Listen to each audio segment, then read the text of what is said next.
to the Loyal Locos podcast. My name is Jerry Jimenez. How's it going? Going good, man. I'm good. It's a fourth. Thought you were a little short for a stormtrooper anyway. So I am. I should take this off. Damn, fighting words already. Like literally 30 seconds in. Oh. What's up with that? That would make him a Jedi, though. Jerry's my Jedi. What's the name of this song, real quick? My Town by Bucko 9, Jerry. That's right. It's My called 109 by the. Okay, wait. This is my town, not yours.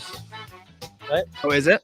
No, I'm just kidding. I don't know what I'm talking about. Our town. What's up, everybody? Welcome into the Loyal Locos podcast. I'm back. Jerry Jimenez here with Stephen Drew, of course. It's May 4th. So we had a little fun there in the intro. It is. It's May 4th. Oh, I was just wearing this T-shirt. Just randomly? Yeah. See, you guys are all got up in the Star Wars stuff, and I'm just here amongst the stars. Oh. Okay. Going through hyperspace over there. So there's a lot of things that happen. We're going to be talking about. It's just episode 34. Episode 34. The Super Pod was not 33. There was a 33 Super Pod, and this one's 34. Got it. If you would go back and look at the website, you would know, Steve. But that's okay. You got me. You got me. Everybody. We're going to be talking about, I don't know, some game that happened. We have some other stuff that we'll be diving into, of course. How's everybody doing? Welcome, everybody that's joining us right now on YouTube. Obviously, please send us comments, questions, reactions, whatever. But here we are. It's kind of a weird intro to this podcast and a sad one. So that's why we made it fun a little bit. Right? Yeah. We'll make the content as fun as possible, even if it's sugarcoating some medicine. We're gonna try. I'm gonna giggle about a lot of things that are just assisted by beer tonight. Assisted by beer. We should probably mention that. So I've been drinking since Friday. Consistently. Still drinking our stars over here. 2 balls in a mic. That's right. I'm having a Flama Roja today by our friends at 3 Punk. Also, how cool is my shirt? Check this out. For those of you that are listening in audio, sorry, you're gonna have to go and look at it, but it's a Steve. Hold on. Steve from 3 Punks. Yeah. Oh Steve, my God. Yeah, from 3 Punks. On Jerry's shirt, and he's got stickers. Oh, it's fantastic. So good. Isn't that good? So good. That's fantastic. Cinco de Miles. Yeah. Shout out to Steve. Tomorrow. Steve-O. Look at that hat. The mayor of Chula Vista. The mayor of Chula? That's right. Self-proclaimed. So here we are. What are we going to be talking about today? Our beers first. So I'm drinking Flama Roja. What are you having, Drew? Oh, I'm having a Modern Times. It's a dungeon map, which is kind of how it feels breaking down this game. Nice. Just different chambers of torture. So, yeah, it's a West Coast IPA. It's got about 60 IBUs and 1.012 final gravity. So I love that Modern Times adds this information that's just super nerdy. It's like reading the back of a baseball card. I love it. IBUs. Yeah, it pitched. It's got a 2.3 ERA this season too. Steve, what are you having? I'm having a Parallel Patterns by Virgin Beer Company. It is a collaboration with McElhenney Brewing, and welcome them back to the scene. For anybody who doesn't know, they were the original owners and brewers of Alpine Brewing. And then when Alpine Brewing sold to Green Flash, they kind of did them wrong. So now the McElhenney brothers are back on the scene brewing some incredible beer. This is one of I'd say the best beers I've had in the past couple of years. It's a West Coast IPA, but it's incredible. Their IPAs, their reds, are some of the best reds I've ever had, and so I'm happy that they're back and making beers because I'm waiting for them to make another good red IPA that would just destroy me because that I'll buy all the cases of because they make that I'm all in, all the chips. Good guys.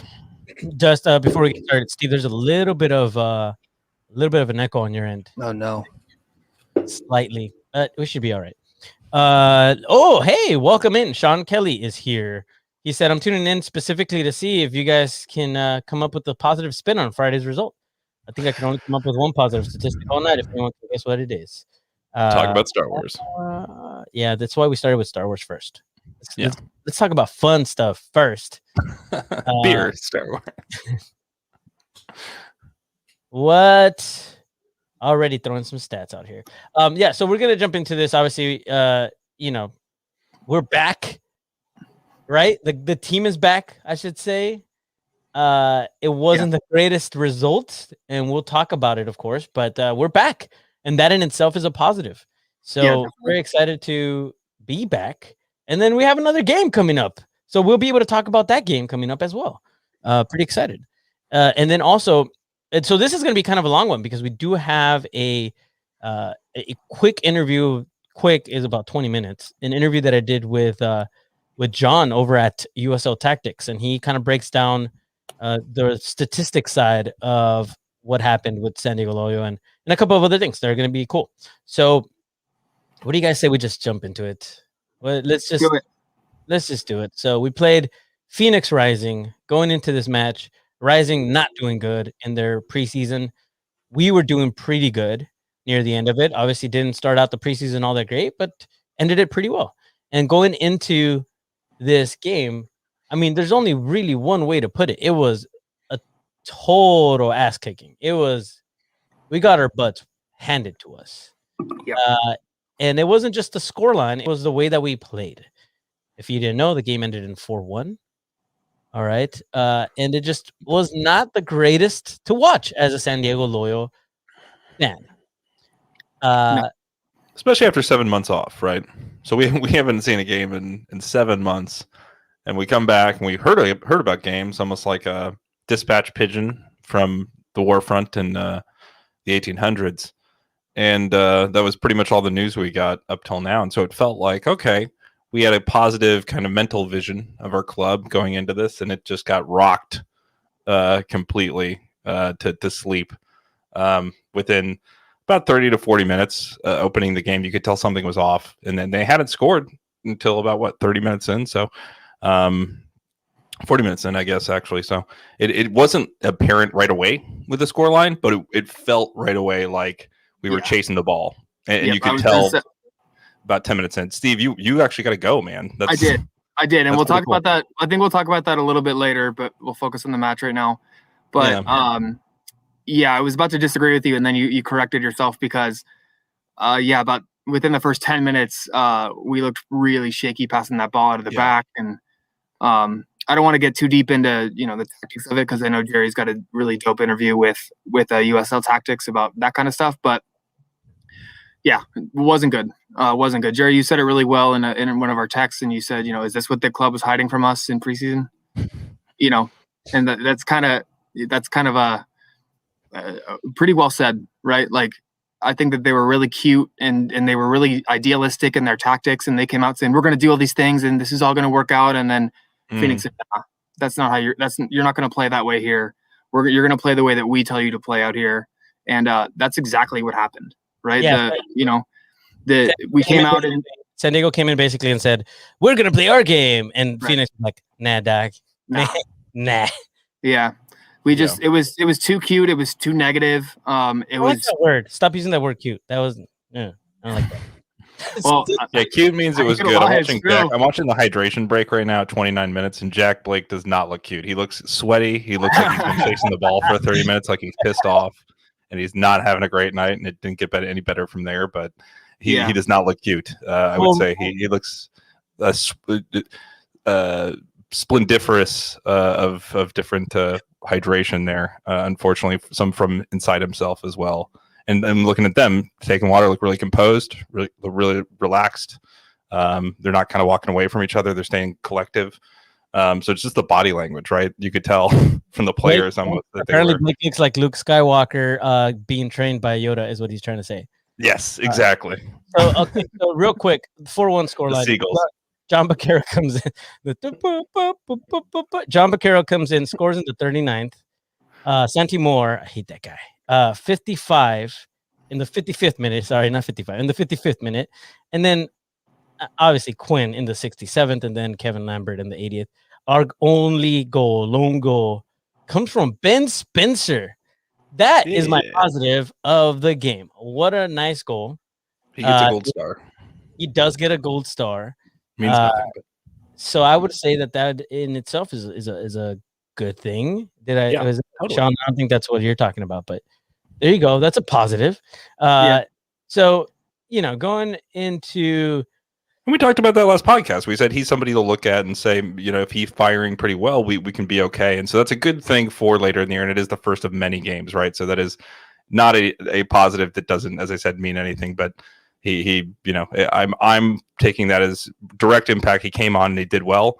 It's just difficult to see we couldn't generate anything else, which is very frustrating off the back of that, where it's, he was still on the pitch for another 30 minutes and we didn't get anything. So, it's tough.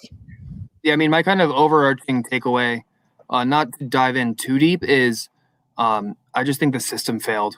When you see basically the entire team struggling for all 90 minutes, and you don't really see a whole lot connecting together, right? Defense was lobbing balls forward. They didn't have a whole lot of support from midfield. And then once the midfield got the ball, they seemed to be passing backwards a lot. They didn't have a whole lot of connection to the front. It's kind of a systemic, something's wrong. Something isn't working. There weren't periods of play where Loyal really dominated. There weren't really periods of play where, things strung well together. Obviously the goal, and that was nice, Guido to Jack Blake, and then Jack Blake turned and had a really nice touch to Ben Spencer, who slotted it home. Sure, that was a nice moment, but it's not like there were a lot of those, right? That was our only shot on goal all game, and it went in, and we had 3 shots total. Like, it's just a system thing to me. And Jerry, you're giving me shit for saying the word cute, but they're trying too much. Phoenix played a really simple style of soccer. You press, you counter press, and you attack their weaknesses. And our weakness was, we were like a 3-5-2 in possession and a 4-4-2 in defense. And then you're asking a ton of Jack Metcalf to go forward and get back. And he's kind of caught in between a lot because we kept losing the ball. He'd take 4 steps forward and try to attack, and then we'd lose the ball and he'd all of a sudden be caught out, and Santimore would be attacking him, and he's already on the back foot. There was too much going on. It needs to be simple. We just need to simplify the game. We have so much talent on the squad. And there's just too much going on. The players looked lost. There was, half the time Colin had the ball at the 6 and he's just what do I do with this? And then he would just end up passing it backwards or passing it laterally because there wasn't really anybody showing for him. So we'll get into next week soon, but I'm hoping for some pretty big system changes and not just personnel, that kind of stuff, because no matter what, Phoenix, they're the cream of the crop. We talked about that, but there was too much going on. They were trying too much at the same time, especially for so early in the season. Such the hardest team. They're the hardest team. Yeah. They're the best team in the league. Right. Period. There is not a better team statistically over the last 3 years, right? And they had 3 shots on goal, or not 3 shots total, 1 on goal, and to have that kind of chance generation. That's what Nate talks about, right? He said we want chances and we want high quality chances. We didn't have any chances, and you had 1 high quality chance. That's it. So you really need to create more in that space that allows your players to at least be successful, because it felt like they were, as you said, asked to do too much, and it felt like they weren't playing bad because they are bad players. They were playing bad because they weren't in a position to succeed. And as a coaching staff, Landon took responsibility for that. He said our guys did some stuff they wouldn't do normally. And I don't know what that means. Maybe that means they did that as a coaching staff and they're not going to do that anymore, for the rest of the year. And they wanted to try some stuff here and it just didn't work. Sometimes you go in, you play a game, you're an expert, and you get your butt kicked by a rookie, even just having a bad strategy. In this case, they weren't playing a rookie. They were playing a master, and they had a bad strategy, and they just bent it against us. We had one of our best players not on the field for the first half. Then we took off one of our other best players for the other half. Grant Stoneman going off at half, I think, made our back much more disorganized. You could tell in a couple of those goals there. Yaro's just easing his way in. It's hard to be thrown into this situation and have somebody who's the director of that defense, even though Trey's done a great job at running the defense. Grant's got to be the director, just being the person with the most experience in the system with Nate. And obviously last year was crucial to our consistency. And so to have him go down against this club, that's where that Aiden Quinn look was definitely something that I feel if Grant was out there, you wouldn't have had him, wide open there. It's those kind of things that just are tough to watch as a fan, but that it is a limited, preview, unfortunately, and you wish it was preseason. That's all I'll say. Unfortunately, it's live. One thing that I do not want to spend too much time on this game. No, that's all. There's going to be, we could literally nitpick and find so many things and make this like a 4-hour long show, and longer than the match itself. I don't want to do that. I would rather pick some things that stand out, and things that are really important moving forward. Things that are going to affect us in the future, because I think that's what really matters at this point. We need to leave that game in the past and move forward and look towards RGVFC, which is going to be really, really important. Now, that still leaves us with a couple of things. I do want to jump into, I don't know if you guys want to do it now, we can jump into the stats, and because it's about a 20-minute conversation with John Morrissey of USL Tactics. It was a great conversation. Unfortunately, we did have a little bit of a disconnect at the end, so you'll notice there's a little bit of a break where he's like, "I lose your audio." I actually cut that out. He finishes his sentence, and I basically just say bye for him. He's on the screen waving bye, but he doesn't get to say bye because his audio he couldn't hear me talking anymore. But we did get through it. It just suddenly happened at the end. He's the Matt Damon of our podcast. Like Jimmy Kimmel does a thing where he bumps Matt Damon at the end. So we'll do that to the USL Tactics guy. We'll never let him say bye now. Yeah. All right. So just be aware that I do believe while this video is playing, you may hear your guys' audio. So if you want to mute yourselves during this, that'd be awesome. Everybody else, enjoy our interview in our chat, my chat specifically, with John Morrissey.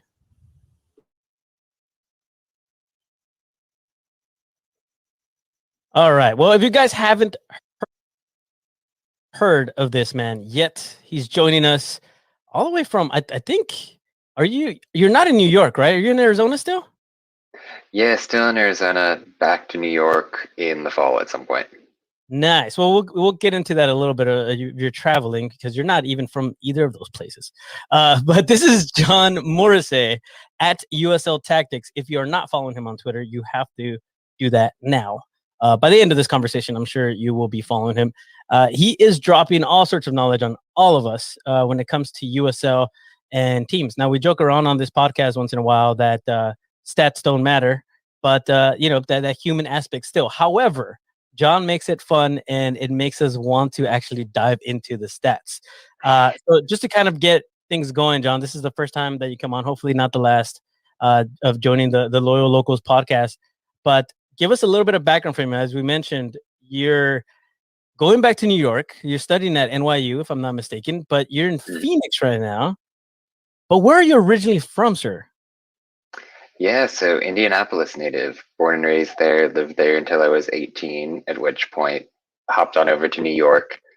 Meanwhile, my family my immediate family relocated to Arizona to be closer to my grandparents, who, getting up there in age, need a little bit more of that attention. So pandemic happens, NYU goes completely remote for, this is a semester and a half at this point, or 2.5 semesters rather. So I've just been at the sort of new home in Arizona and loving the weather by comparison to the Midwest and East Coast. I can tell you that. Well, if you go a little bit more west, the weather is even better. I promise you that. You weren't at the game, were you, this past weekend? No.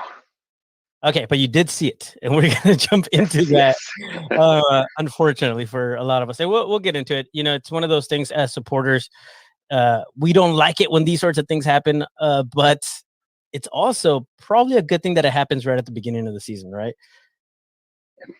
Yeah, no doubt. I mean, get the little bit of the kinks out early for sure. I would hope so. Oh, also, I do need to mention, so obviously Drew is on this show. Drew Steck is a big Tottenham fan, as you are as well. Oh, good, yeah. So I'm not sure that he's aware of that, but there you go. And also, so are you an Indy 11 fan? Yes, I am. I try to stay as neutral as possible, but I feel like I'm rougher on the 11 in a lot of ways than I would be otherwise. But that's fair. Yeah, you got to do it. You got to expect more from your club, just like we do. So let's get into this because you had a thread on Twitter that I hope everybody goes and actually checks out. And actually, I might have some of your graphics too that you posted up if I can help you out with those as we go through. But kind of break it down to how you felt because you mentioned that last season's San Diego Loyal had one of the best defense, and this first game, not quite, right? Yeah. So if you think about the performances that San Diego was putting in at the end of last season, it was a lot of that 3-5-2 system where you've got the three center backs, you've got the two wing backs who were mostly Hackworth and Metcalf, sort of bombing up and down the flanks, but then joining back when the team was under pressure. And the system worked really well. Kempen was fantastic in goal. I mean, the center backs were as good as anybody in the league. You got some good shielding from the midfield. End result is that San Diego has one of the top 2 or 3 defenses in all of USL by goals allowed, and they do really well by the shots against per defensive action metric, which basically means that opponents are not getting that many shots compared to the amount of clearances, blocks. You're preventing those dangerous activities. You fast forward to this Phoenix match the other night, and not so much. The organization that you had in that system is pretty much gone missing by comparison, even though it's really that same sort of setup. But yeah, that was really the case that I saw. Do you think that, and we have this graphic too that you threw up there. Actually, would you mind kind of, for those of us that may not be too familiar, we just see like, shapes. Kind of how do we read this? Yeah, so take that goals allowed metric on the right. I've reversed the scale because obviously if you had a large line for goals allowed, that would not be great. So that denotes that this San Diego team in 2020 did not allow very many goals. And it is just a couple ticks away from the fullest end of that, showing that they're in the maybe 90-somethingth percentile for goals allowed, which in a 30-team league means you're basically top 3. And I mean, ditto for the shots against. The passes allowed per defensive action at the very bottom shows how aggressively a team is pressing high up the pitch. So this is a San Diego team, if you think about the end of last season with Rubio Rubin, Alejandro Guido, that they let those guys do their thing creatively, and they relied on the defense to anchor itself in the back. They don't need their forwards to be pressing all that hard because they're so confident in their ability to stay organized and get the job done. Okay. And one of the things I noticed from that graphic too is the long passes I don't think we're the greatest at that, right? I mean, in comparison to probably the rest of the league, it just feels like that's continuing on into the season as well, especially in this match. We saw it a lot from Phoenix. They're super comfortable up in the air, and we just could not, for the life of us, get the ball out of our area for whatever reason. Right, right. It was tough to watch, but you're saying about the 3-5-2. I think we noticed going into it that this is how they plan on playing. Like this just it's going to be it. And with the new additions, it's a little bit sketchy, I guess. I think you mentioned Metcalf, and then obviously we didn't get to see a lot of Greenspan, but I think that he would have worked out great too in the center position. Now having a chance to hear about like Bankazili, who I think is one of the players that we're looking out for a lot in defense, he also, same thing, was just not up to par in this game. Do you take that maybe from a statistics side? Was that more because San Diego just came unprepared, or was it because Phoenix is just that good? I think it's a little bit of both. If you think about these players, it's guys who have really proven themselves at the USL level. I mean, the main issue for me was on that right wing, where you had this fluid situation where in defense, it was that back 3 that I'm talking, or rather, it was a sort of played like a back 4 almost, with Metcalf dropping into the back line. But then in possession, he would jump forward into the midfield line. And so what that did was sort of isolate the center back on the right side, who was Josh Yarrow, who was basically just announced a week or so ago, no? Yeah. Well, and, he was announced the day I'm before. sure he was trialist and all that, but he didn't look like he was all that comfortable in the system. And so in these attack to defense transitions, where, I mean, you made mention of Phoenix with these long balls, right? They're a team that can come at you like that, and they'll counterattack at pace. So when you have the right flank of your defense that isn't comfortable with one another, but needs to pull off a pretty complicated tactical setup, it leaves you open gaps, and Santi Moar for Phoenix really took advantage in that context. So this, where I think that's where this comes in, right? Yes, exactly. So just to talk on that a little bit, you've got Yarrow, number 14 there. And so this map shows where players tended to get their touches when San Diego had the ball. You can pretty clearly see the shape, the 3-5-2 in terms of the lines. Mm-hmm. But then when they would turn it over, Yarrow would slide a little bit more centrally. Number 4 Metcalf would slide back to the right back spot, and then you'd have to send a central midfielder over to cover out wide. And that's where the issue is. This whole triangle of players that you're seeing at the top of the graphic there didn't have that level of organization. And number 7 Moar, who's a really smart midfielder, a veteran at this level, completely tore them apart. Whenever he picked up the ball, he was able to cut in, draw defenders out of their places, and he's put in a really great performance generally. You know, and talking about Moore, I think he's clearly bringing what he brought to the team in 2020. You had this graphic too. If you look at that, I mean, he's just an all-around good player, right? It's just, yeah, it's ridiculous, actually. It's really good. Yeah, he's really good. So, I mean, that on top of just San Diego, I don't think, as much as they mentioned, right, on social media a lot,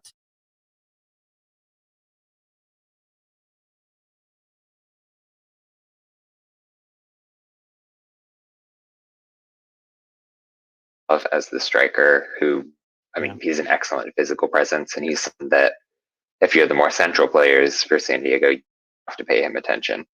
Solomon Asante on the right wing is an MVP level guy every single season, and he's drawing so many eyes just because he's that constant threat, which makes it all the more dangerous when Moar is able to cut into the middle. If you're a defender for San Diego who's suddenly drawn to Moar, you're leaving Solomon Asante wide open. This is the MVP of the league. It just creates these recurring problems. John Vaquero out of the midfield also found a lot of space in this context. He would make these sort of late runs from the middle where he could find those pockets of space that San Diego was leaving and get some good shots from deep, or rather draw more guys out of position, which allowed him to pass to Dadashov and Asante. It sort of just piled on one thing after another, where Moore found that first gap, everyone gets drawn out of shape trying to cover against that, and then this is how you end up giving up 4 goals, because it just keeps waterfalling in that way. Well, and then there was also the fact that they were able to take 25 shots, 11 of them on target. So that how much space are we giving them to be able to do this sort of thing? And I mean, it's us giving them space plus them being able to create space. They just have the players that are able to find those open spaces and just completely take advantage of those situations, right? I mean, obviously, I think at the beginning of the season, you still have San Diego, I would hope, a little bit higher up in the division, with Phoenix Rising, Sacramento Republic obviously on top. Sac also, I mean, putting up a fight against Galaxy too, coming to the end of that match. But San Diego Loyal, you placed them 3rd in the Pacific Division. Do you think that obviously after one game, after the first match, should we be worrying, or is this something that is just it's a learning curve for these new players? Or how are you feeling about them now, having put them in 3rd place on your divisions here? Yeah. So I put together the preview I think you're referencing. Yeah. For me, it was a pretty clear top 3 as well. I think this is a San Diego side that's definitively better than what you're getting out of Orange County. But to a certain extent with this matchup, Phoenix is just going to Phoenix. This is consistently year in and year out, basically the best team in the entire division.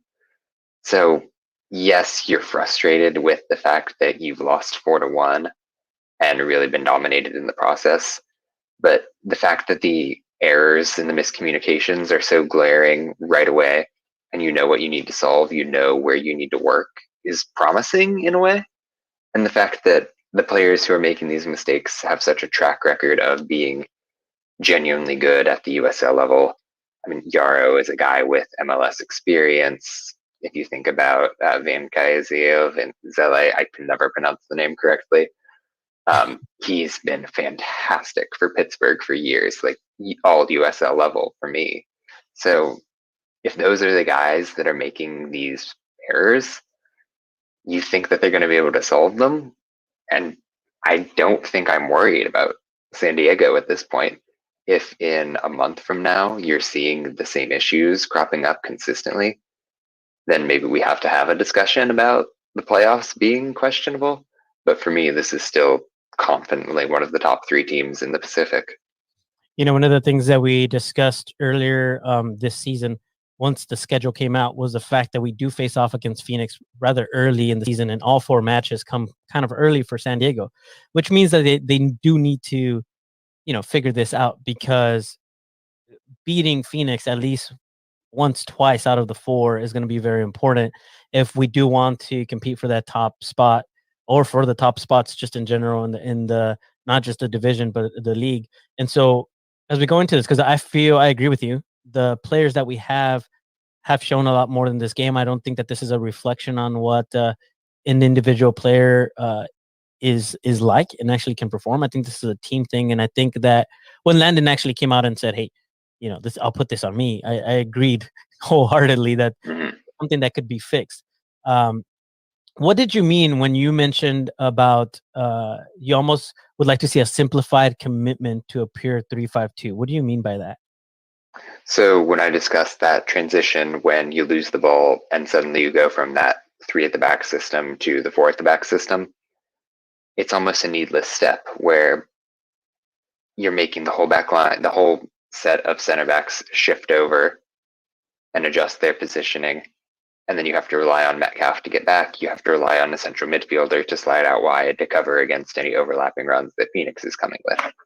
And so if you just stick with that 3-5-2 as the system, no matter what phase of the game you're in, it just makes things easier for a team that does need to integrate a couple of new players who's lost a couple of key guys, especially in the attack. So yeah, maybe you want to add that wrinkle later on in the year, but especially against a team like Phoenix in week 1 to come out with a fairly complex tactical system, it's a confident choice on Landon Donovan's part, but one that evidently didn't really pay off.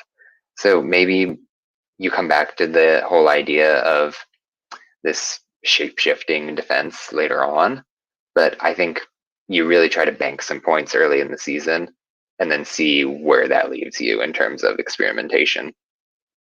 Awesome. Well, to close this off, I have a couple of questions for you, and then we'll call it for today, and then hopefully we'll have you again soon, because this has been just thoroughly enjoyable, and I love talking tactics and hearing somebody that actually knows tactics, which I don't, actually explain it. And that's why I asked, explain this, because it just gives us a better idea of what the team is actually doing and what to look out for. And so when it comes to that, from a statistics aspect, what are maybe some players that we should be keeping an eye on that are a part of this squad now of San Diego Loyal? Well, I think in terms of defense, Josh Yarrow would be one to watch, just in terms of maybe the tackles he's putting in, the clearances and interceptions. Can he keep up that level of intervention that you saw at the end of last season from the San Diego defense?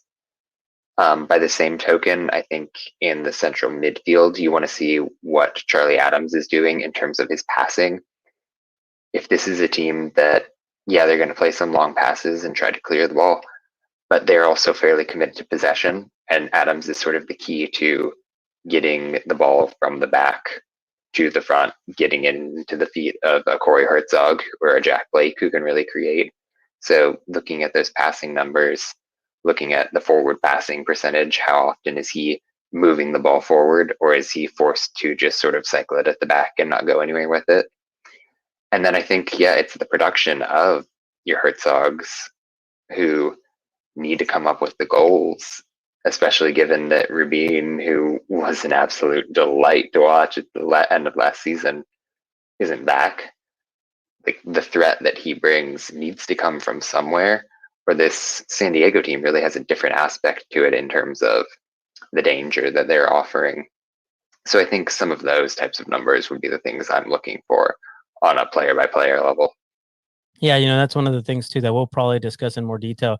The fact that we would just, we have such good players in the midfield that should be able to get the ball over to our forwards for headers, Corey Herzog, or just to be in the right place like Nicky Jackson, who's just the ball was not there for them where it needed to be. And so I absolutely agree with that. Not just Charlie, but also Alejandro Guido. Just Definitely. something to look out for. So, okay, last one, because I know that there are some, some people that are listening to us that maybe want to get a little bit more into USL. Maybe San Diego Loyo is the first team that they've watched, and if you have ESPN Plus, you know what I'm talking about, and if you don't, you need to go and sign up for this because you get to watch other teams. So I would ask of you, John, what are maybe your teams to watch? Maybe one team to watch from each division that is not San Diego Loyo. So we'll make it 4 different ones. And then kind of like who you think would be exciting to watch, right? Maybe starting with the central division, and then you can take it from there. One team from each division would be awesome. Yeah, I mean, in terms of starting from the central, I think Louisville would be an interesting one to watch just because, year in and year out, they bring that level of technical organization, no matter who the manager is. And in terms of a player within that system, I think Cameron Lancaster as the striker, just because he is a really good presser. So he gives you that defensive contribution. But at the same time, he's really a poacher of a striker where he'll pop up in the box as needed and give you so much. He's just the prototypical forward at this level. Moving over to the the Atlantic Division, I think Pittsburgh is always a fun team to watch. And I think from the San Diego perspective, they might be fascinating just because they're another team who is married to that 3 at the back sort of setup. And for them, Canardo Forbes has to be the guy. I think he's the all-time USL assist leader, if I'm not mistaken. But he really tends to play deeper in the midfield nowadays, sort of pulling the strings, blasting these long passes to the fullbacks who bomb forward for this Pittsburgh side. If you're looking for the system that Donovan wants to play, really fully actualized, I mean, Pittsburgh is the consummate example. Sliding over to the Western Conference into that Mountain Division, El Paso Locomotive have a place in my heart just because of some of the NASL guys that they've got in that system coming from the indie fandom. And I think particularly, just to give some positional variance, I would watch for Yuma, Michak, Jerome, the players who slide into that center back position, because El Paso stylistically is a team that wants to keep the ball on the ground with short passing, that wants to possess the ball to death and not give you a chance to ever have it. And those players, even as defenders and defensive midfielders, are so technically capable that from the fan perspective, you get the joy of watching a really good player pass the ball, but you also have this respect for a pretty unique system within the league that takes a lot of talent and a lot of discipline. And then within the Pacific Division, I am fascinated by how Orange County is going to look this season. I don't necessarily think that their roster makes sense in terms of the build because they are very top heavy with the attacking talent they have and very light on the midfield. So to name a specific player, I do think that Tommy McCabe in the middle is going to be really, really important for them, just as that holding midfielder who can put in a tackle, who can possess the ball. So what I was talking about with Charlie Adams needing to pass it, he has that responsibility, McCabe that is, but he also needs to be able to contribute defensively. If a team's on the counterattack, he needs to put in that tackle to prevent the back line from coming under pressure. And for an Orange County team that really has some aspirations within this league, he'll be absolutely crucial. Okay, and that's going to do it for us with John. Go make sure that you follow him on Twitter at USL Tactics.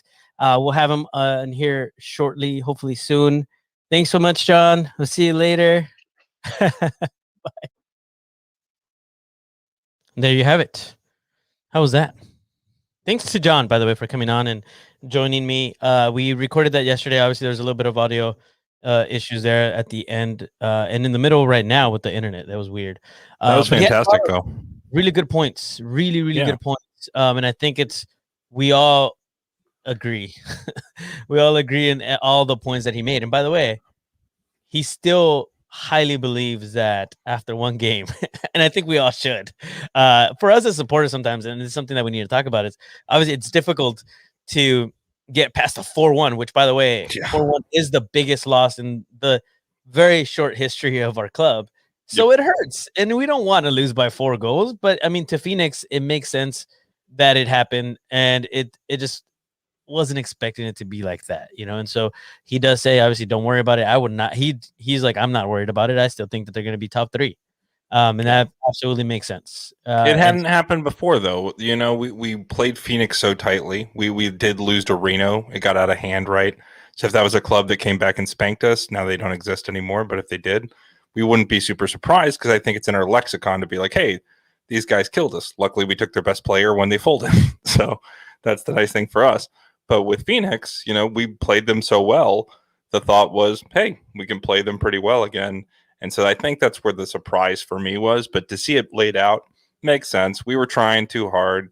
His assessment, I think, as an objective person who's been, watching the club and liking what we're doing, but I think understanding where they're trying was a really nice analysis. So thank you to him. And hopefully we can have him on here for more of a live interview, or get him some beers or whatever he desires in terms of jumping on here with us, because he's got a huge brain. I'd love to crawl around in there.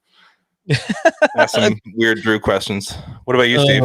Any good great takeaways? I thought Pittsburgh was a great shout too. Their stadium is beautiful. Sits right on the river, looks over downtown. Very easy watch. Nice thing is that it's counter time from us. Usually about 3 hours, 4 p.m. kickoffs, that kind of thing. So it is a really easy watch. I've watched them a bunch as we were getting into the league with an ESPN Plus account. Is a really good watch. Steve, you're on mute still, I think, a little bit. Yeah, well, and also the 3-5-2 deal with Pittsburgh is actually fascinating. So it's good to know that, right?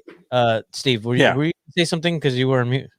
No, I was just agreeing mostly, but that was great. And I agree, Jerry, with what you said and what John said about keeping it in perspective. I kind of trashed things early on here in this podcast with a lot of negatives, but I think his perspective and your perspective on it's a long season. That's one game. And I thought my biggest takeaway from the interview is now the weaknesses are glaring. That was a really good point that he made. It really exposes what you need to work on. And that's not really something that I thought about, but it's really well said. And it's a really good point. There's a lot to take away from that. And moving into next week, a little bit here, what are we going to do about it? How are we going to what are we going to correct? Are we going to see personnel changes? Are we going to system change? Are we going to simplify things? Are we going to do it the same and just try to push through for a couple weeks and see if some real game action can click things in? Because there's a lot to be said about, it's a long season. And if you get this right and it works really well for the rest of the season, it's worth the struggle early on. Totally. But you have to trade that off with, if it's not working, eventually you got to say, is this not going to work? You got to kind of question yourself at some point. So I'm really interested to see kind of how the club approaches that loss. Because while I agree with a lot of what John said, and Jerry, I think you did a great job with the interview hosting, and I agreed with all your points there too. I have a little bit more worry about how Loyal played and not just Phoenix's impact on that, because they seemed really stubborn about playing out of the back when it clearly wasn't working, right? They seemed lost, and they had some really sketchy passes.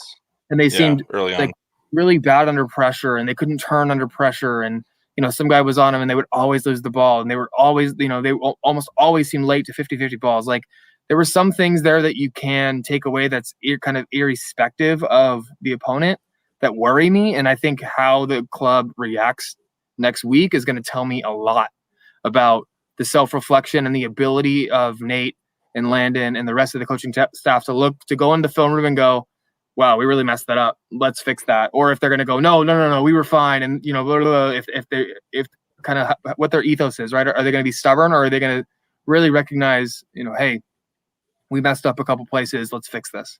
because that's going to tell me a lot. One of a couple of stats that you threw up here, Steve, and by the way, if you guys haven't gone to the uslchampionship.com website, please do. On the games, you actually click on that, and there's everything that you could need as a fan to kind of go through the game, the stats. It has heat maps on there. It has a whole bunch of really cool stuff. uslchampionship.com, you go to the website. It's amazing. And possession was a super wasteful. We were 61.3% over Phoenix's 38.7. We did not do what we needed to do there. Then aerial duels won. I'm surprised that we were so close on that one. I just don't think there were that many aerial duels. But then you're looking at the offsides. One thing, Steve, you wrote here on the notes was we had one offside, right? Yep. What does that tell us? We didn't stretch the back line. Like come on, like we already had no service into the front. Sean put on this chat, maybe before the interview started, saying, Herzog and Nicky Jackson didn't even touch the ball in the opposition box. I think Toomey was the only player who touched the ball in the opposition box, something like that. I looked at the heat maps earlier. That's what it looked to me. But it's not good enough. We need, if you have one offside all game and you seem really backed up in possession, you should be playing more balls over the top and seeing. I mean, honestly, there's no VAR here. What if you get a bad call and you get, you find them where they really mess up and you're one-on-one with the keeper and you score? You never know what's going to happen. Like, not saying, do it on purpose all game, but one offside, and I'm pretty sure it was really early. There's got to be more of that. We got to see more, like, Colin playing the ball from the middle right half space and, in behind for Nicky, because there was no other play forward, right? It just tells me, to me, one offside tells me a lot of, like, we weren't trying hard enough to play the ball forward. Yeah. Just flat out, Agreed. Especially with the forward like Nicky, who can stretch. Yeah. For sure. Well, and Corey, who's hungry. Put the ball in the air, and Corey will somehow get to it. And like that's what he sticks does. to the ball. Yeah. Yeah, and Jerry, you were talking a lot about wastefulness. Like, we had 440 passes to their 261. That's almost 200 more passes. And I mean, the stats on the USL Championship website don't tell us progressive passes. We need Opta for that stuff. So Sean, hook it up. But that's just, it's not good enough. There's just too many passes in the back, too many lateral passes. And then one thing that obviously stands out is Loyal had 3 shots all game, and Phoenix had 25. 3 shots. 25. They had 25 shots, and it's worth noting that this was their backup keeper. This wasn't even their starting goalkeeper. Like, Steve, I thought you were gonna make this positive. Why weren't we testing that keeper? Why weren't we like making him not make mistakes? Oh, no shots. Yeah. No, I know what you're saying. Yeah. No, the keeper was never put in question. I can't remember a time that he was called on to be like, oh, that was a decent save, because I didn't even remember seeing him. What even color he was wearing, I couldn't tell you. And I was just watching the game on one of my screens here. It's one of those things where they pretty much just never got past like 20 yards out with a decent look, with a ball that was, given from one player to another player, except for maybe one or two handful of times, and it got scuttled really quickly, just because the flame there didn't seem to go very far. So the no shots in the first half. Am I correct on this? Seeing these in the notes here, is that correct? Yeah, and Sean mentioned crazy. That's crazy. That felt pretty much what it was. It felt just hopeless. And then you said, and then Snowman goes down at the end, and you feel like this is the opposite of how we felt when Rabin scored that hat trick going into halftime there, right? Like, it's almost the polar opposite. So, like, it's the good thing is that was near the end of our season. We felt so great on that because it meant so much going into what could possibly be a playoff run at that point. Here, where we're beginning our season, it feels harsh because it's at the beginning. If this was in the middle, in a context where we had played a few games and played really well in this system, we'd know more about it. I think there's, things to be kind of broken down here. RGV will be a good opponent to get a good sense of where this club's at in terms of rotation, depth, if they go there. And then, if possibly not, what the system looks like. Stretched on, Look at that stat Sean just put up. The most common passer to Nicky Jackson in the game was Trey Muse. That's gnarly. That's gnarly. That's a gnarly stat. But yeah, I mean, I think Jerry, you mentioned it a long time ago. We could dwell on this game for 4 hours, but the kind of like key takeaways and one things we haven't talked about was, a name Sean just referenced was Trey Muse. This game could have been a bloodbath. They had 11 shots on goal. There was obviously 4 let in. 2 of the first 2 goals they scored were actually stopped, and then they were rebound goals. I'm trying to get him to do that, by the way. But they keep. This is therapy, Yeah. Jeff. But I want to talk about Trey because I think he had a good game despite the 4 goals in. Most goals ever by a loyal keeper. I think he had a good game. I think that there was a lot for him to be proud about. As much as that may seem like I'm a Ben Spencer hater, I'm not, and I just want to make sure that I say that before I say this. Trey Muse was definitely my man of the match. I don't think it was Ben Spencer. It was Trey. 100%. Yeah. Regardless of the 4 goals going past him, I don't think that he could have done a better job because he had no help. There was no one there to help him. Yeah, felt a lot like Tim Howard against Belgium kind of thing, where it was just like dude under fire the whole game, and could have been 2-1 where he's just incredible and blocks those ricochets like a John Kempen with a few more years experience. Who knows? He could be there, right? He's got the pedigree. It seems like to be there. It's just incredible his shot stopping ability. So that's the thing I took away, which is really fantastic. You just can't shot stop 2 follow-ups, which puts you in a terrible position. Then you're left so open on those last 2 goals. There's nothing you can do. So he was definitely in there on anything he could do. And the defense players are just there staring at the ball rather than want to try to get it. But we got a great keeper this year. All the work. No, I'm happy we got him, and we know what Guerrero can do, and he's great as well. So we know where the standard is at from him, and Muse is definitely up there in terms of shot stopping. His early passing was bad, but then after that, calmed down a bit, and his passing was actually pretty good after that. And as you said, completed pass. He could complete a pass out the back to our forwards, so that is nice to see. He could also complete a good pass diagonally. He could also complete a pass, short and kind of leading people at the back. So all of that was very encouraging. It's just you can only do so much when you face that many shots in any form, whether you're in this sport or an analogous sport like hockey or lacrosse. As a goalie, you're only going to stop so many of the shots you face when you face that many shots. Okay, that's it. We're going to stop right there. Stop on that. I think the one last thing that we're going to say about this match is I hate Phoenix. And that's it. Like that's damn straight. That's it. That was just not a good showing. So let's look forward. Now, finish your beers. We're moving on. RGVFC. What? What are you? No, just for anybody watching. No. Cheers. You don't have to. Jerry just poured a new one. No, dude, I'm not even. This is as big as my head. Crazy. Shout out to 3 Punkos. Okay. Now, RGVFC, ESPN Deportes, Fox 5. First one on Fox 5 for this year. This Thursday, May 6th, 5 p.m. Pacific time. Join us. We're going to be hanging out at Second Chance Brewing on Avenue of Science in Carmel Mountain. All right. You go to our social media. All the information is there. Chavos will be there as well. We're going to have a joint thing. We're going to be inside watching the game, drinking some beers, maybe playing some drums, and having a good time. Now, $5, 5 p.m. 5 p.m. Fox 5.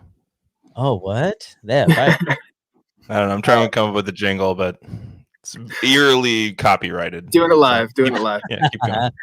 Oh man, that's kind of what a drum circle is. So if you ever come to a drum circle, that's what it feels like. We had one yesterday at Second Chance. It was great. We're going to be trying to do these all over. So we've been pretty consistent. We had one last Monday. We might try next Monday, but we do want to get people more together as we get closer to the game here, just to get ready for when we are back in 109. That's been nice as well. So Second Chance has been great with us for that, and so it'll be fun to be there tomorrow. Not tomorrow. Tomorrow? Jeez, I'll be there tomorrow. No, I'm just kidding. No one else will. Tomorrow and 2 days. Thursday. Yeah. I'll camp out. I got a beard already. Espen said you're cut off, so you're cut off. Yeah. So RGVFC, Rio Grande Valley FC. I have notes and stuff. It's crazy. Let's do it. For those of you that don't know of RGVFC, they're in the Mountain Division, so they're not even in our division. They are in the Western Conference, however. Their head coach is Wilmer Cabrera, who comes from Houston Dynamo. He was the original Rio Grande Valley coach, left there for a while to coach at Houston, and is now back. The only winning season that they've had so far was under Wilmer Cabrera in 2016. when they started, to play. They ended up in second in the Western Division. After that, it just went downhill. The 2017 they ended in 11th. 2018 they ended in the 13th place. 2019 13th. 2020 13th place with the 0-3-9 record. It is not good. Yeah. However, this team has brought back Wilmer Cabrera, as I mentioned. They are rebuilding, so there's a few things that we need to be looking out for. They play at HEB Park in the middle of nowhere in Edinburgh, Texas. I tried to see if I could get tickets to go over there, and there was just no way that was going to happen. So it is truly very middle of nothing. Yeah. In terms of like next to nothing. Yeah. One really important thing to know about RGVFC is that they initially were a connected club to Houston. They were just an immediate affiliate and owned by the Houston Dynamo, but have since separated and they became independent of the Dynamo in December of 2020. However, they do still loan out players from Houston to RGVFC. So be aware of that. They had a game against New Mexico United over this past weekend, and they won 1-0. And I can tell you that the goal was fluky. Apparently, things happen at HEB Park that always lean towards the RGVFC side and way, and they always get some sort of good luck thing happen when they're playing at home. So just be aware of that. I don't like to hear that. Yeah, I know it's not fun. Yeah, they played like a 4-2-3-1 type formation. They don't have really very many players, and as I'm looking through some of my notes, I did a quick look at some of these players. One that we may be a little familiar with is Rodrigo Lopez. It's his first season with them, first season with the Toros, but he comes from Sac Republic, and he was also with the Real Monarchs. So he does have a lot of USL experience, midfielder. James Murphy, somebody that I'm a little familiar with. He does come from LAFC. He was later loaned down to LV Lights, and then he played in the Scottish Championship League in Arbroath for a little while. Now he made his way back, and he is at Toros. So that may be somebody to look out for. Also, Elvis Amo, who's the goalkeeper. He's from Accra, Ghana. For some reason, Ghana has been just putting out a bunch of really good players. And he's a striker. He played with Luton United, 24 appearances, only 8 goals in 2020. So, again, I mean, I go through some of these players, and really those are the biggest standouts. However, there was some new signings that were announced. One of the more important ones that stood out to me was Eric El Puma Pimentel, who is a former Club America player and has 4 championships under his belt. He's a defensive player. He's good, but he's getting up there in age. So that might have been one of the reasons why he's made his way into RGVFC. I don't know if that's the case or whatever, but another thing was Juan Cabrera from Colombia was brought in, or John Henry Sanchez, I'm sorry, was brought in from Colombia. So it's one of those things where there's only so much that we can really find about the club that's going to affect us. Like the players that they have may not seem great on paper. That they did show up. They did play a great game against New Mexico, who we know New Mexico United is a good team. But as far as like expectations, what do you guys expect coming into this game? I think I thought Drew was going to talk. I think I'm expecting. I mean, it's easy to say I'm expecting better, but I'm expecting cleaner soccer. That's to say the least. I'd love to see some stats on how many useless giveaways we had last game, and then how many. That's something that we can easily clean up. Should be easily fixable. So that's one thing that I definitely am looking forward to, and maybe a little bit cleaner under pressure as well. That was one of the concerning signs I just mentioned. They seem to be really frazzled under pressure. That's not usually fixable in one game, but perhaps the first game jitters got to them. So maybe this next one won't have that same kind of pressure, and we'll be a little bit better with a guy on our backs. Yeah. So just to go through some of my notes real quick as I'm watching the game, and Sean, is throwing some really good stats out there. 41-year-old veteran Vicente Sanchez. Yeah, he came off the bench, and he was brought in for Cerritos at one point in the match, and he did impress. He was definitely a good player. 31 caps and 5 goals for Uruguay. Scored 85 goals for Toluca and Liga MX. And he was with Club America and Schalke at some point as well. So yeah, there is a few good players. Grant Robinson, he said, started for Las Vegas, and Adrian Vera played for LA Galaxy too. But going to kind of their style of play, they had a good press early on. They were catching New Mexico out of position quite a bit. They have really good ball recovery, and they're great at finding open spaces. And we know we gave a lot of open spaces, so we can't give them any room. There's great crosses in defense, and we'll need to do a much better job of aerial work on this match if we want to win this one. They did end up with a 50-50 possession with New Mexico United. They're also very, very chippy. Like, they will foul you. So that is another thing, because they do have a younger squad, and then they have the older veterans kind of come in and fill in some spots later in the match. And the veterans that they have are just solid players. Espen said, watch the ages comments, but it's, I mean, it has to be talked about. They have a 41-year-old coming off the bench, and he's still running around these kids like it was nothing. So yeah, it's awesome to see. Love it. But yeah, it reminds me a lot of Los Dos a little bit, in terms of the chippiness. They like to play a high back line a little bit, or catch you out, and get that. So we might see a few more offsides this game, just because that's the style they play. But that's part of, they'll foul you too. They don't want you to get possession in their half. Essentially, they just try and muck up the game, keep it, in front of them, and it'll be interesting. It's a very different climate than we're used to here. It's very muggy. It's very different in the Rio Grande Valley. People usually avoid it, generally, not in the bad sense, but even if you live in San Antonio, my brother worked there for years and in Austin, and called on sales in the Rio Grande Valley, and told me he would typically have to make a day or so. It's just it's physically adverse to getting there, as Jerry explained. So it is just a very interesting thing that messes with your mind, as I think people have said, in terms of going there, weird stuff happens. I think players just are in a weird mental space, just getting there physically. And so we're hoping our guys, having such a great gel and maybe having a rough time last week, RGV got the win. So for them, right, they got the win last week, correct? Yeah. Yeah. So, maybe they're sitting back in their laurels a little bit, feeling pretty high about themselves. Hey, we got to win against a quality club, and we can come in and get those 3 points. That's what I'm hoping. I hope not. Yeah, I'm shaking my head because I'm like, I hope not. I want to watch a good game, and I also want to make sure that, the way that we rebound is going to tell a lot, and it has to be against a good team. I want them to press. Another thing I'm looking for is a lot better organization and defense. We need to be way better organized from the back line on.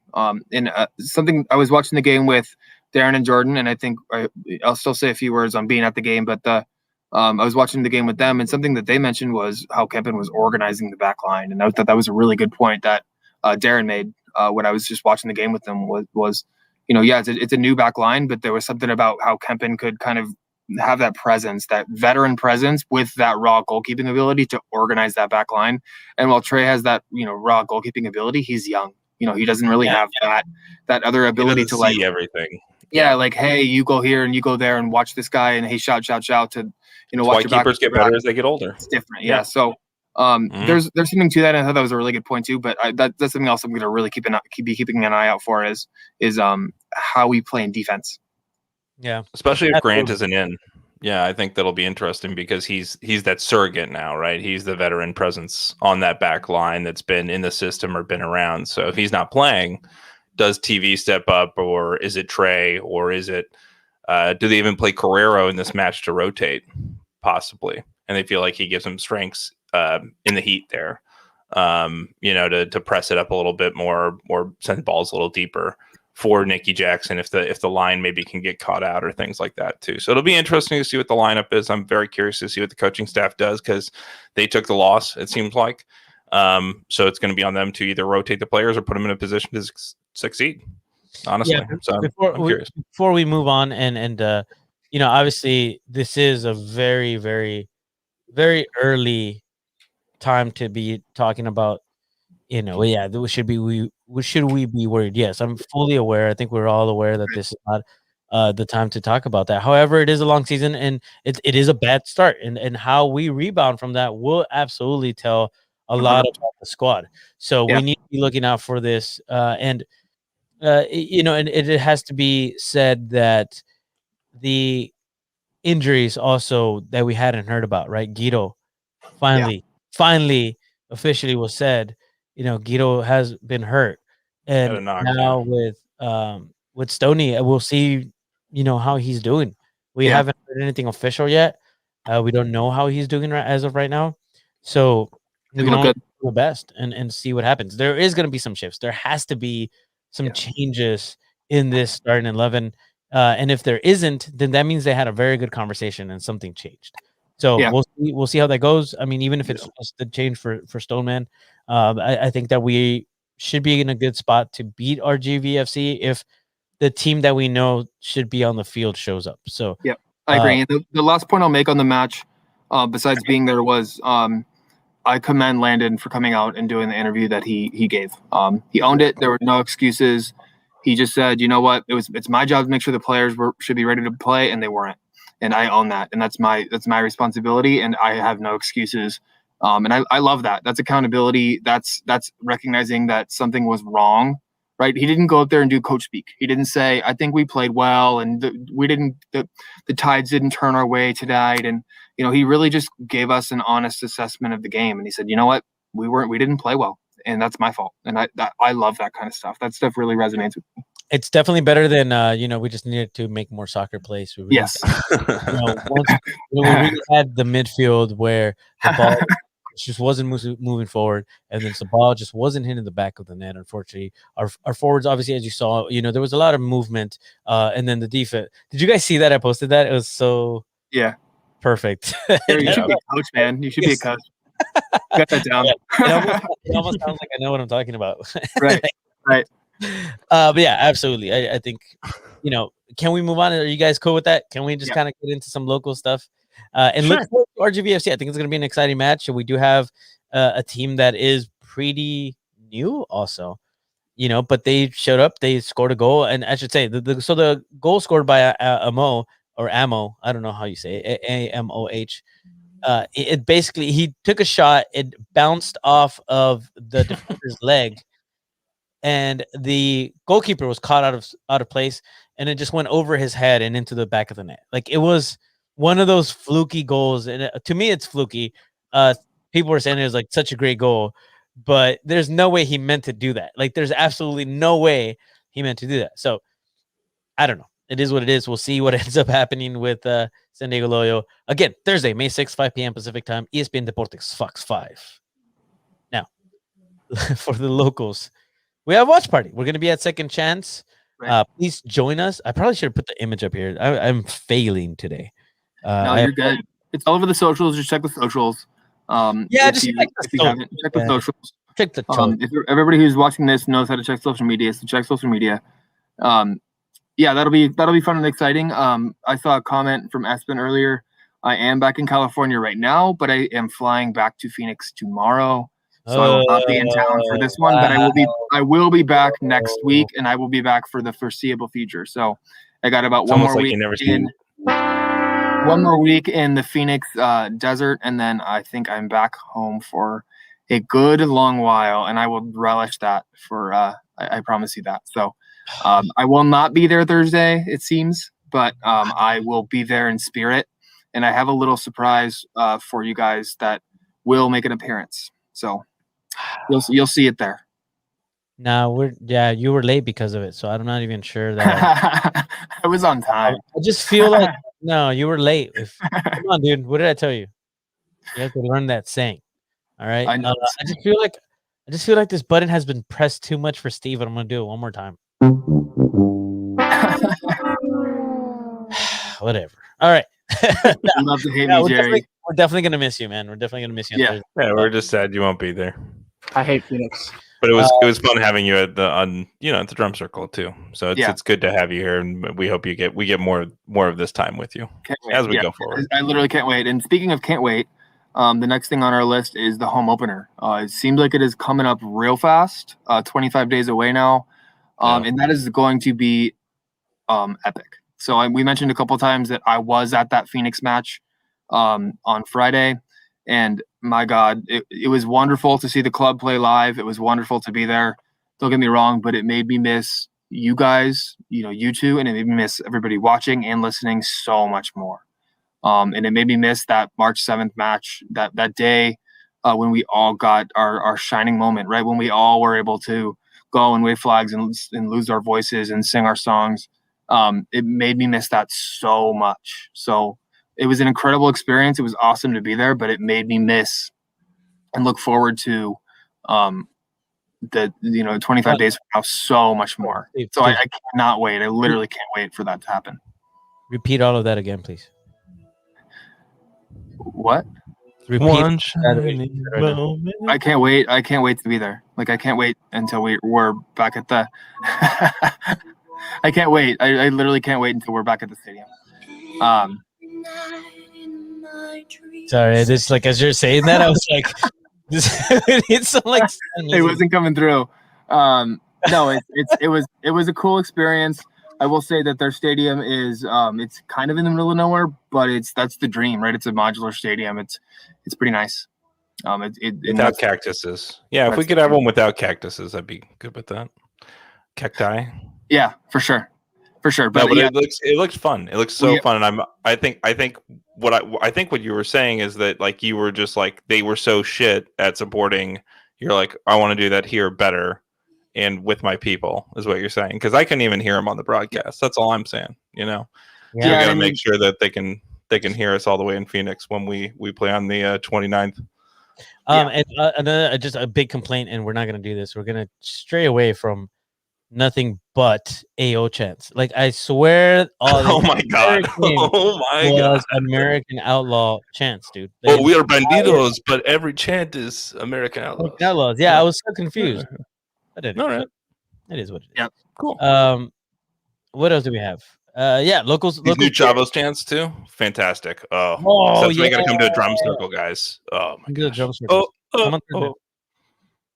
There's San Diego. There's some good ones. For sure. Fun. Okay. Gotta come. I don't have an update on the beer. I believe the packaging stuff, the stickers, they're waiting on the labels. Sorry, that's the word I was looking for. Labels. The labels for the beer are on the way, and then once they have the labels, they're gonna start canning. The beer has already been made, so we should have it here in the next coming week, 2 weeks at the latest. Wow. Could be next podcast or the podcast after that. That's pretty exciting though.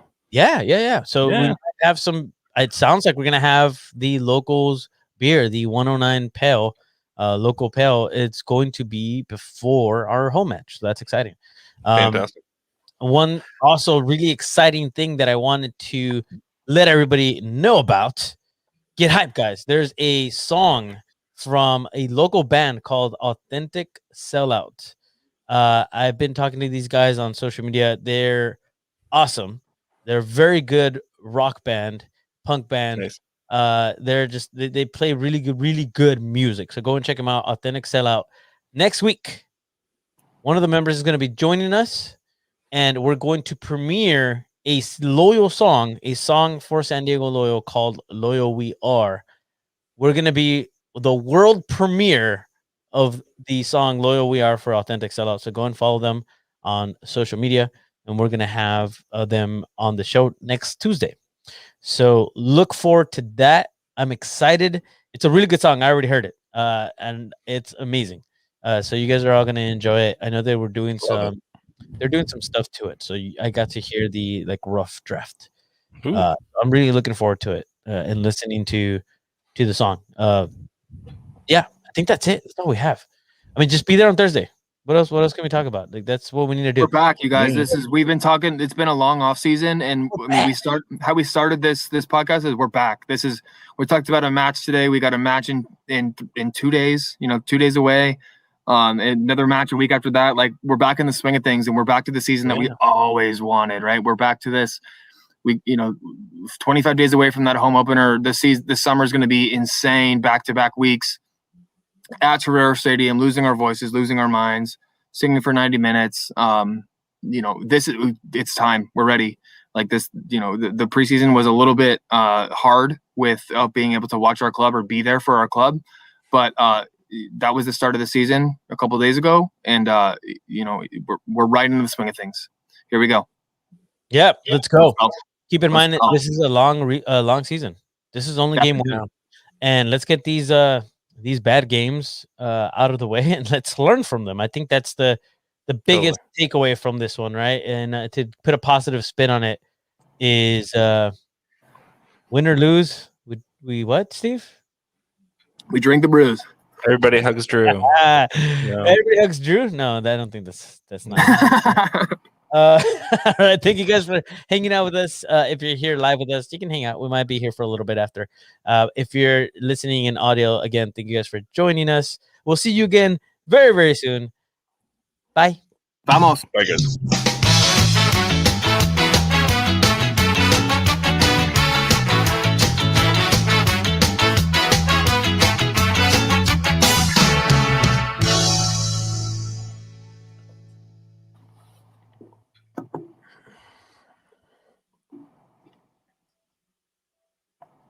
There we go. We're clear? We're clear. Oh. Spicy water. BB-8's been watching me all day. What's up, BB-8? I feel like Yoda. I had water go down the wrong pipe. My voice is very... He doesn't want to talk. Hold on. I have to fix after our shenanigans. I don't know if... So Yoda's definitely my favorite. Like, not my favorite all time, but my favorite all time Star Wars character. We'll get to that in a second. Anybody in the chat, lay us in your favorite Star Wars characters. I'll reveal my co-host's favorites. Hold on. It would be more fun to do it like Family Feud style. Out of 200 locals, their favorite Star Wars character was. But no, for me, it's Yoda's fun. But just his whole like get up. But I think like the people's version of Yoda is actually more fun than Yoda himself in the movies. I think. BB-8, do you have anything to say to us?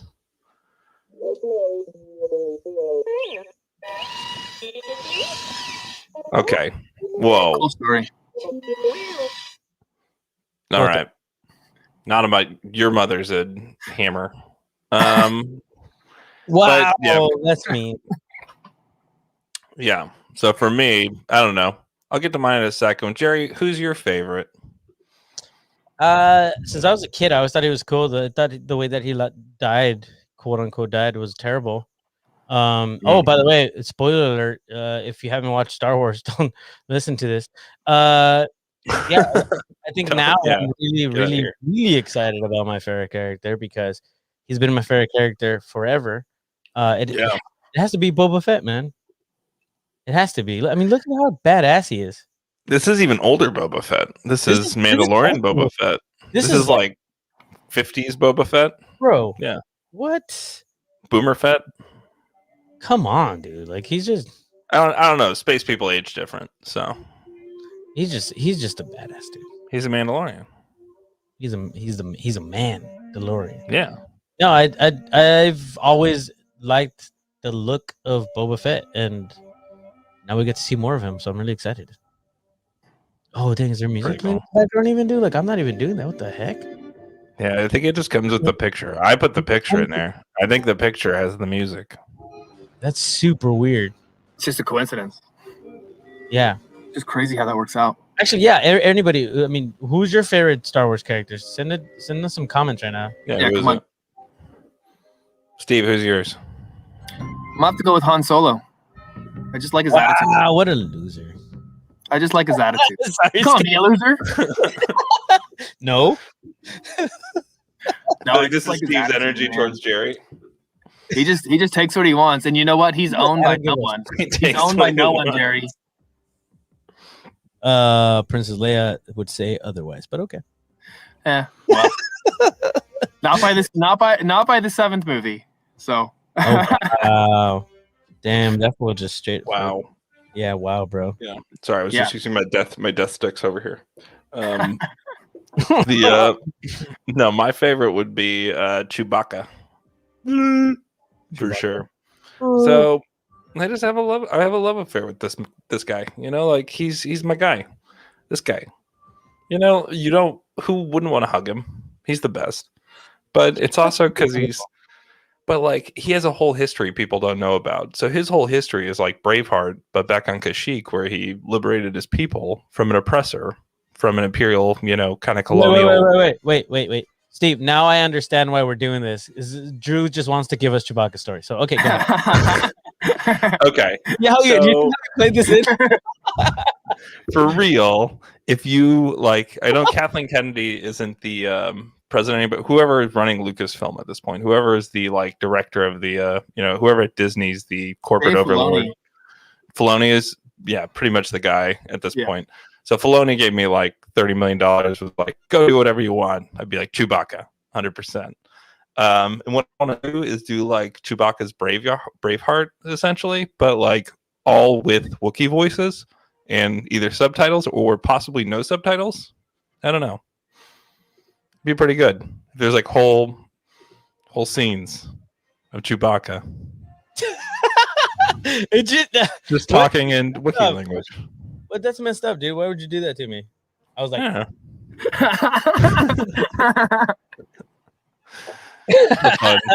you have the controls. Wow. You know what? As a matter of fact, this is how I feel right now.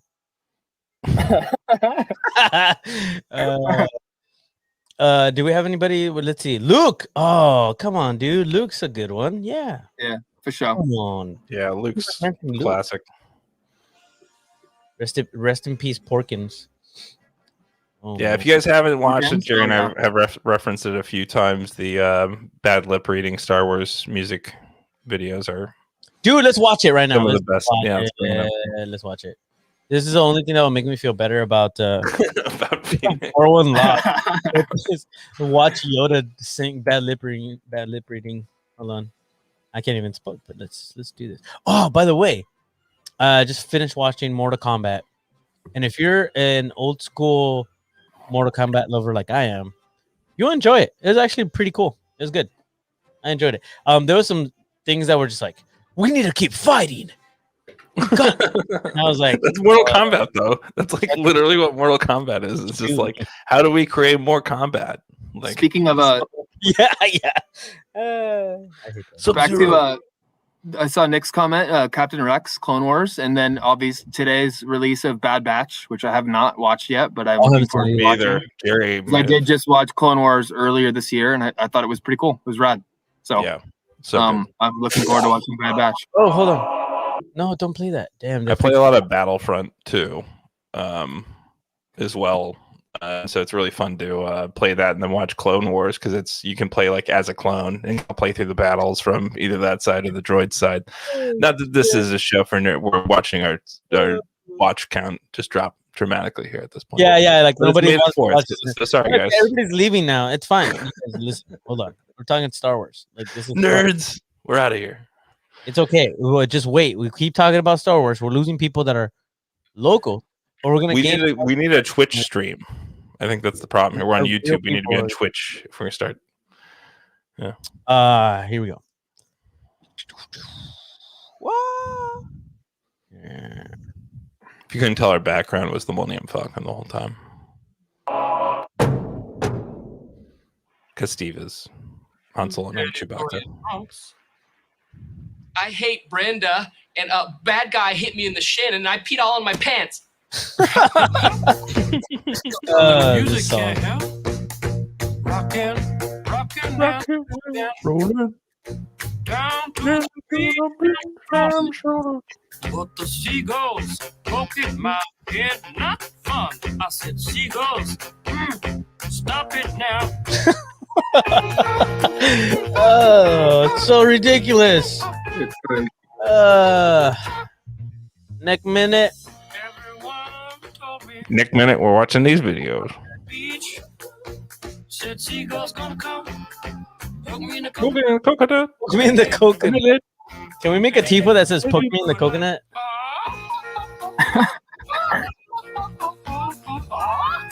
With Yoda on it. Poke me in the coconut.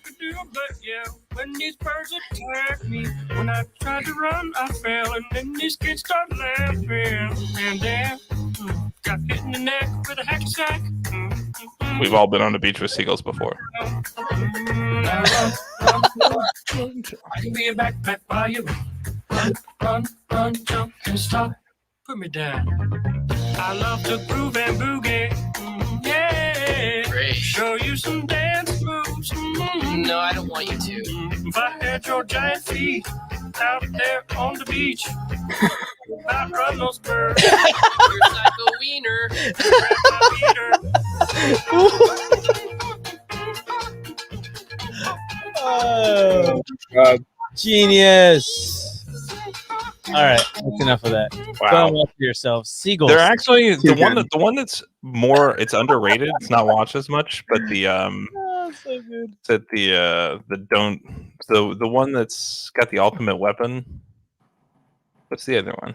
There's two other music videos. There's Bushes of Love. Yeah, that one's great. That one's fantastic. That's the best. Possibly. And there's like my stick, the one with Yoda on it. No, there's another two, one or two. I don't know which one it is. Okay, the dude does a decent Mark Hamill too. Yeah, dude, he does. he does. It's so good. Young Mark Hamill. I am so whiny. Why? Well, I mean, they had to make Yoda's voice where it was at least going to be something that would make sense that it sings, because I like to groove and boogie.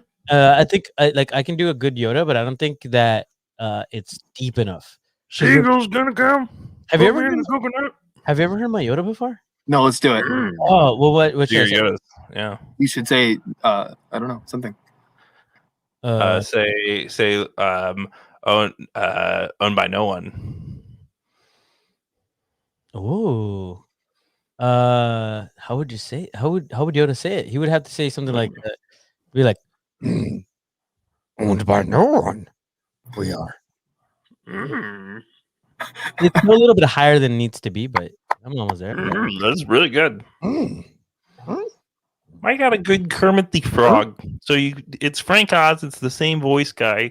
And then you take it kind of down. Where Yoda is down here. But Yeah, there's old Yoda. The old Yoda's down here. Something else.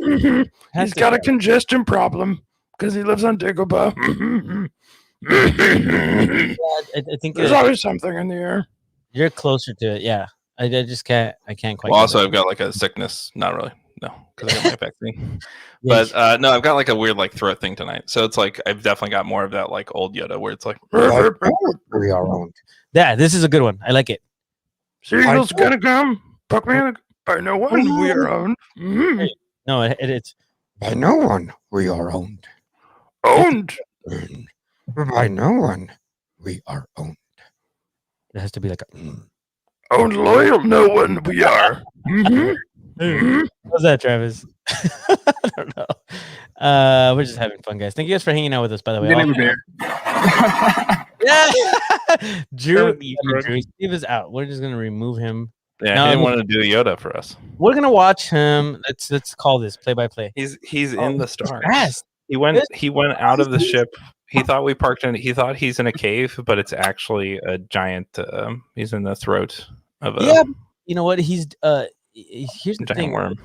I was totally expecting from Steve as a forward that he would pour his own beer from a tap. However, he has actually engaged in the. I guess he has now acquired on loan by probably Tam a can. Cam. Yeah, it's Cam. And has now poured that beer and will. No, the keg is dry. I'm waiting for a certain beer He's to waiting become for the available. beer. Oh, man. He's like holding himself back. He's like, I want my tap line to be clean for 2 weeks. I don't want to touch it. I want it to just be pure. Hey, you know what? Here's a good question. Since I'm gonna do a Drew trademark question, because those are always fun. So I'm gonna go ahead and do a. Did you hear the sarcasm in my voice, Steve? Those are always fun. I did. It was clear. What we're gonna do? I want to know if there is any useless talents that you have. Put them on the comments right now. Oh. If you're listening, Steve, do you have a useless talent? No, I really don't. All your talents are useful, is what you're saying. Yeah, I don't. I really don't have any of those. I stopped playing piano when I was 12 after 2 weeks of lessons because I hated it, and that would have been my one potential useless talent, but I don't. How the hell is playing the piano a useless talent? That is super. I mean, good question, but that would have been my only, like, alternate talent, right? My only talent that wasn't like a work thing. No, I got nothing. Okay. I'm a pretty boring guy. I don't know. I do the like mouth thing pretty well when it's like the. Drew, how are the first ones out of your mouth? Like, I don't know. You have so many useless talents. I brought it up because I knew like it's now with the Drew show. Go for it. No, we can. Well, there's Stewie Griffin is here, so he's here to talk to you about the locals. You should join. It's only $10, and you can meet a lot of friends, or just people. You know, they don't have to be your friends. They can just be people that are there with you. Now he's becoming kind of a New Zealand, eh? I'm hanging out with Nick Duffy too much. Hey, mate. We're just going to go, yes, sweet as. And then Nick Minute. Dude, his accent is very different too. And I think you guys were describing that. Like, it's totally different. But you're really good at accents, though. Like, actually, as you're doing it with Nick there, and Nick's like, yeah, and he's guiding you through it, you got to the point where it actually was really good. So that's yeah, especially when we hang out. Like, it's really funny because I can, like, hear him, and then I can, like, I'm like a bird. I just sit there and I mimic. I like it. I like it a lot. Oh, check this out, Nick. I'm. Yeah. Excuse me. Bad. Yeah. Oh, local. You can't. That's not a useless talent. That's a useful talent. That's a very useful talent. Especially Eminem specifically. Like if he gets caught in like a dark alley in the middle of the night, he just like breaks into like a rap battle and just scares him away. But like B Rabbit, we'll call him B Tony or something. I don't know. It's T Tony, to Tiger, Tony the Tiger. I don't know. Something like that. That would be his rap name. Tony the Tiger, Tiger the Tony. There you go, Tony. That's amazing. Tony, really good at karaoke. Yes. Let's see what else. Oh man. I'm going to Tati Station. So what? I need a Drew impression of each of the Beatles. The Beatles. I can't do the Beatles. Oh my god! Probably the closest I can get, but it's not. Dude, this is going totally in a weird direction. But what is it? May the 4th. I hope everybody's having a good time. It is May the 4th, yeah. Jerry, remember when we started this podcast in Drew's at Drew's house, and it's like how it started, how it's going, and now it's just Drew doing impressions. This is all about bringing. It's like all about, like we had landed on, and we were like all about it. Now it's like Drew just doing impressions. Landon, what's going into your head going into the first match? I'll tell you guys. Here's really what I'm thinking about. Thanks for doing this. Blah blah blah, and then how it's going. Very good as. And Steve just face palming, and you and I having a conversation as Yoda and Yoda talking to each other, and Steve just drinking beer. It's blue milk. It's blue milk. Oh, it's blue milk. What? Some Bantha milk. Oh, nice. Star Wars Gangster Rap is a good shout. That is another good song. I already threw it up there, Drew. What are you doing? Well, see, look, you're not paying attention. Open your eyes. This is why I don't have control, nor do I want the control. I know. I'm happy sitting here drinking beer. I woke up at 5 a.m. today. My eyes are really. Oh man, you should probably go to bed then. Yeah, I'll wear my weird glasses. I'm gonna wear my weird glasses, and we'll see if we lose more people or gain them. Travis said, "Keep it down." Bushes on screen too. Bushes of love. Waiting in the bushes of love. And they're waiting in the bushes for us. Your old man and I. Something's waiting in the bushes of night. It's so good. Steve is the star of Between Two Yodas. What? I'm happy. Two Yodas. Yoda's one cup? What? Ooh. This is the after hour. This is what you get. Oh my Are we god. gonna bring in bushes? Yeah. 49 times. Should I put it on the screen? 49 times. Yeah. Yes. We fought that Love that beast. old man. Your old man and me. Had a chicken head with a woman's face too. Oh, that's rad. Was waiting in the bushes for us. I ripped off your dad's face. Dude, this is so Screaming weird. something awful. In fact, there was this huge mess. We had to change the floors. The floors? You see his blood. This is what happened in Phoenix. Boards and I had to change them. Got a chicken duck woman thing waiting for us. Woman thing waiting for us. I think we should make a chicken duck woman thing. That's what the Phoenix is. It's the chicken. It's a chicken duck woman thing. Yeah, lit on fire. That's what the Phoenix is. Every day I worry all day. I was waiting in the bushes of love. Oh my Someone's gosh. waiting in the bushes for us. They're waiting in the playoffs for us. Waiting in the bushes of love. Yo, never knew my dad, he didn't care about me. Dead horizon is all my macro binoculars see. Most of farming all my life, not a drop spilled. My aunt and uncle double sons and sipping blue milk. My aunt and uncle double sons, I'm sick of blue milk. But then a desert hobo came and told me, we all got a chicken duck woman thing waiting for us. Every day I worry all day. So, I was waiting in the bushes. what was I thinking? I was thinking about something real quick, but not. Oh, someone's waiting in the bushes. I was thinking about it's probably Tom Phillips trying to watch. Practice. Trying to watch the preseason of the games. I think he saw more preseason than anybody else. Shh, don't say nothing. It's just speculation. Hold me right. I ain't had to bake for a long time. A long time. Think my cooking's awesome. I've got a wagon. Pop in. You should probably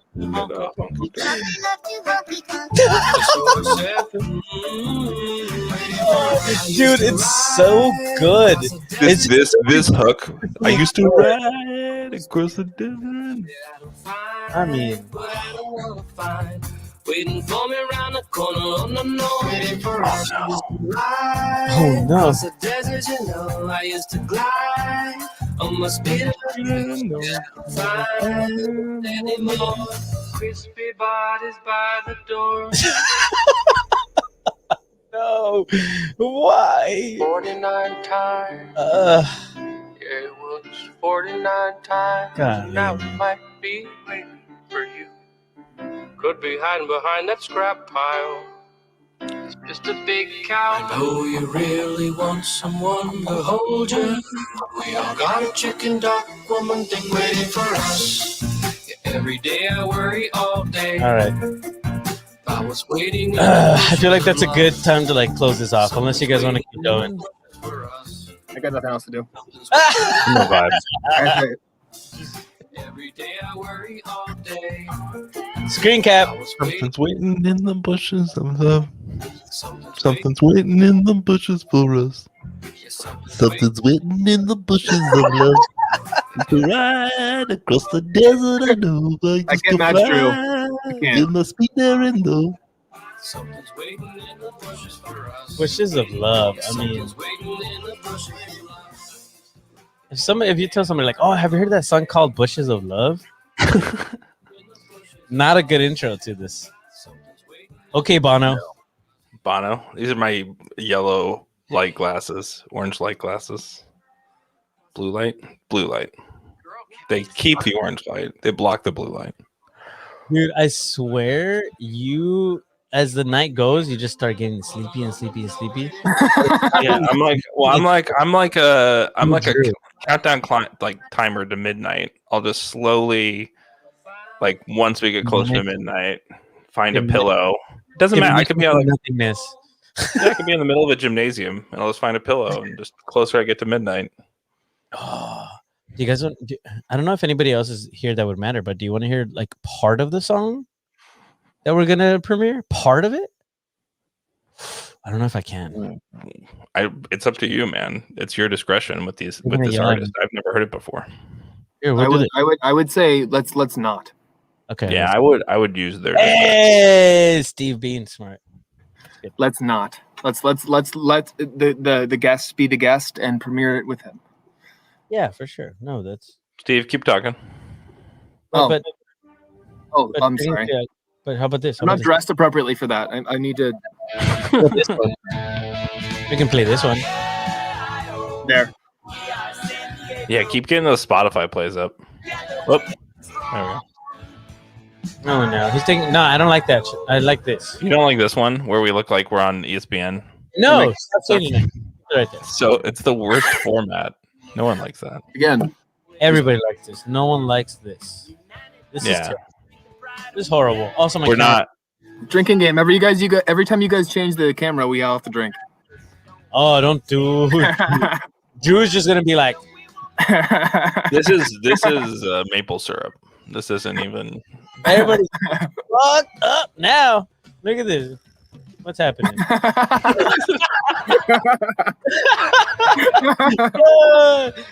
You know what? Nobody signed up for that. Which one of you is Gary Neville? Oh no. Gary Neville. Oh my god. I'm not going there. Now we're in the Bridge Barcata. Now we're at this is where we want to be. Look at this. This is what we're gonna look like, maybe with masks. Just can we paint masks on? There we go. Yeah.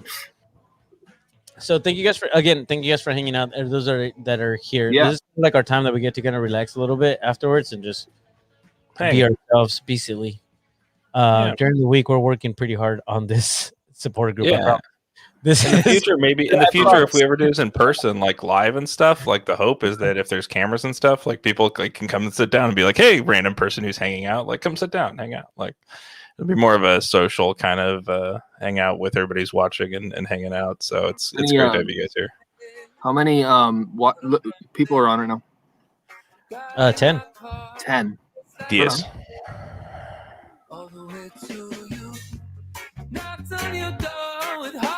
It's a good song. I like this. Which one? The IIO? You were talking about? I don't know. I guess.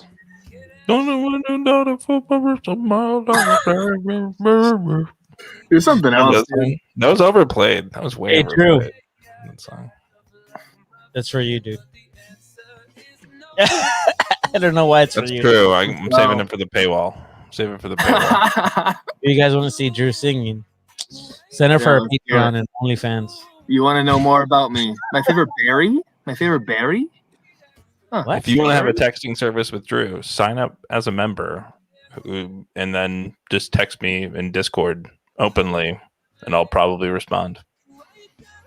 That's our OnlyFans. It only costs $10 for the whole year. It's pretty. Ooh, I have a favorite berry. Do you have a favorite berry? I have a favorite berry. For a berry? Yeah. Like strawberries? Is that what you mean? Oh yeah. Everybody's saying Miguel berry, but that is definitely not. Miguel berry. Yeah, that's a cool berry. He's pretty sweet. Yeah. No, that's not my favorite berry. Who's your favorite berry, Drew? How about Drew Barrymore? Not Chuck Berry. Oh. But maybe Barry White. Yeah, that's a good one too. Yeah. Yes. My dream car is a Stingray Corvette, hands down. What? Yeah, but I don't know the one. So real quick, thanks for asking. Yeah, no, my favorite berry is Halle Berry. 100%. Good call. Good call. That's a good call. Don't tell my wife. Okay. Good call. Nice. Strawberry, blueberry, cranberry. Oh, that berry. Okay, then blackberries. Blackberries are my favorite. What's the one that Knott's Berry Farm invented? That one's pretty good. Oh yeah, that was invented. Invented. something, but it's good. Yeah, they mashed two berries together. Oh, They just I don't know. that's how they made it. Let's see here. That's not how it works. But more that you take the plants and then you root them, and then you create a. Lydia Barry probably. Obama? Lydia Floatal knows. Oh my This God. hey, talking about Barry. This is very much how I feel about Sunday Loyal. Barry, Oh yeah. it's Barry White. Don't go changing, trying to please me. Barry Obama. What? No. Yeah. What? Yeah, Barry. Stuff. Wait, so Travis, they stole the boysenberry? Excuse me? I think I need to hear more about this. Oh, there's a theft. Let's make a movie about this. Coming to Bum TV. the story of the stolen boysenberry. Maybe during OC week, we can 2020. unveil the story of the stolen boysenberry by Knott's Berry Farm as a hot unveil. Only on Bum TV. We're dropping singles next week, and then the following week we'll be dropping some investigative reporting on boysenberries. But also before we completely go off the rails, like we already haven't, for the people still listening, we are doing a TIFO for the first match, and we will probably need help painting. So stay tuned to this probably after hours for information. Not like today, but next week. We can't open it up wide open because it's got to be kind of like hush, but we want some help. So What? Wait, what's Travis talking about? Oh, they stole the boysenberry. Oh yeah. It's called Wikipedia. Apparently, that's how he knows everything. I guess I'll look it up myself, Travis. Yeah, that'd be cool. We'll do like a 2020 episode or something, 60-minute style. Yeah, right. We have game viewers. Look at, we're getting more people actually joining us now. Watching the. Oh, no, whoa. yeah. Hold on. Come on. What? What? Why are you whispering at us? Welcome, new members. I know that you're here. I know why you're here. I know what you're here for. All Star Wars talk. All the time.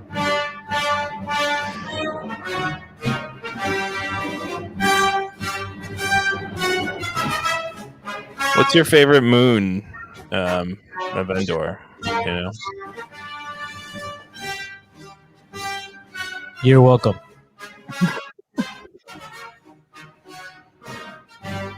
Marathon starts now.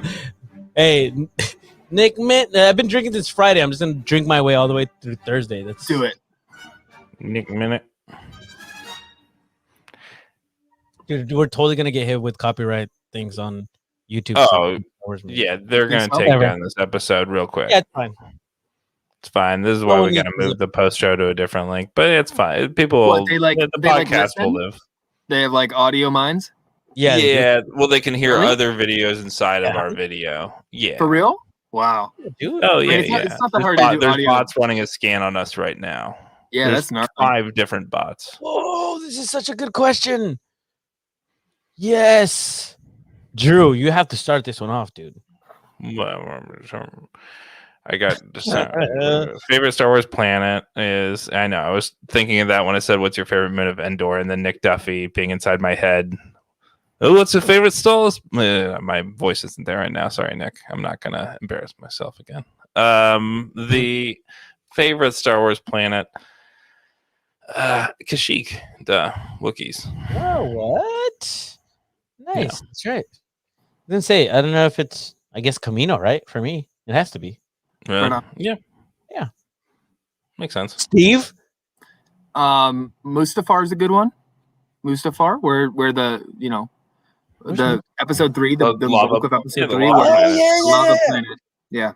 It is viscerally the most good planet. Well, not really a good planet, but it's it's got some history. Just a little high drama. You are the chosen one. I mean, technically, I guess Mandalore would be for me, but that's a good one. Yeah, that's a good one. But recent. But then Camino is Dathomir. Yeah, that's a good one. Alderaan. No, that's a Oh, Dathomir. Yeah. Yes, Travis. Really. Alderaan. Nick. Oh, wait. Oh no. It was- Alderaan. Mustafar? Really? That's the best you Yes. can come up with? Yes. First, I'm yeah, gonna own it.